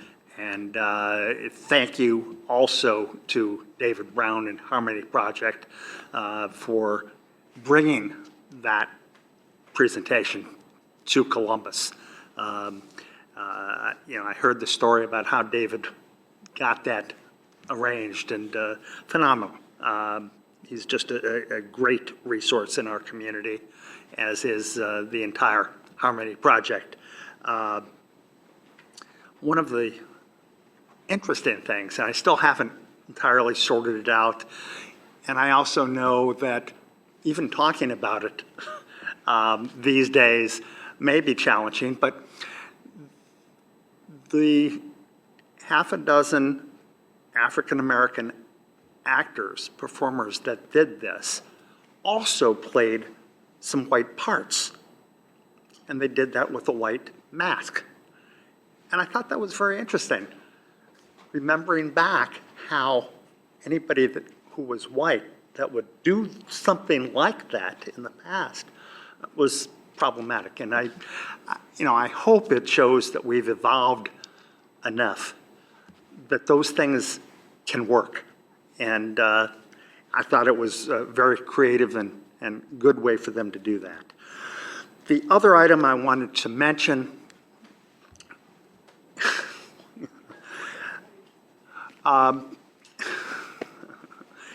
was the annual STEM event at the Metro School. This was the 4th annual, and I've been to, I think, all of those. And this was, again, phenomenal. Some very good students who gave presentations, as well as the keynote. And it's was a person from J.P. Morgan Chase by the name of Brian Prince. And there's already conversation about potentially making use of him and Chase as a resource here. It would be phenomenal. I know James was at the event with me, and just the energy and the excitement and the ideas generated in that room were great. And, they're another local resource that we can use and obviously we'll be working with and learn from. So it was a good event. Thank you. Board Member Cole? Thank you, Madam President. I wanted to give a couple of acknowledgments. First and foremost to the Eastmore basketball team on Coach Miranda and their team's successful transition through the playoffs.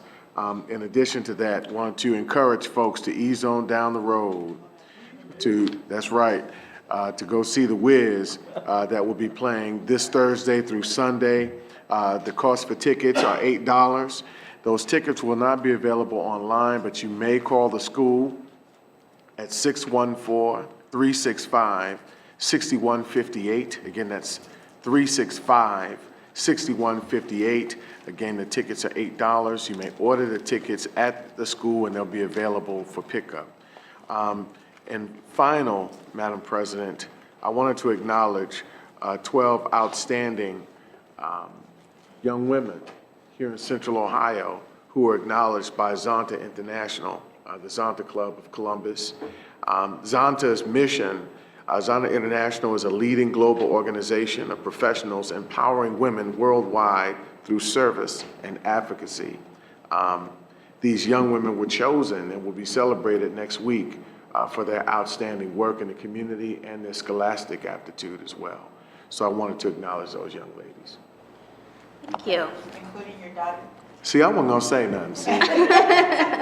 We'll say it. We're proud of I wasn't her. gonna say anything. I love all our babies. I love all our children. I want all of us to shine. But So I thank you for mentioning the production of The Wiz, which I'm very excited to. I'm going to the Friday show.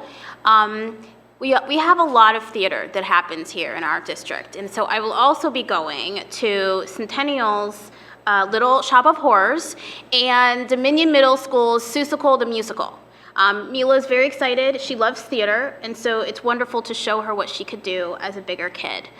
So I don't make it all out to all the sports games, but we will be at theater.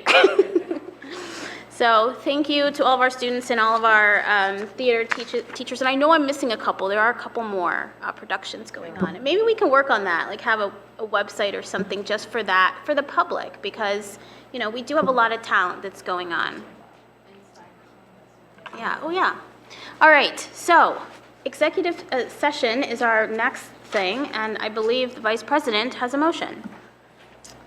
I move that the Board of Education recess into executive session per section 121.22 G3 of Ohio Revised Code to confer with an attorney for the public body concerning disputes involving the public body that are subject of pending or imminent court action, and per section 121.22 G4 Ohio Revised Code to prepare for, conduct, or review negotiations or bargaining sessions with public employees concerning their compensation or other terms and conditions of their employment, and per section 121.22 G1 Ohio Revised Code to consider the employment of public employees. Is there a second? Second. So second. Call the roll. President Adair. Yes. Ms. Beckerly. Yes. Mr. Brown. Yes. Mr. Cole. Yes. Dr. Pierce. Yes. Mr. Ragland. Yes. Vice President Reyes. Yes. Motion carried. We stand in recess. We will adjourn from upstairs.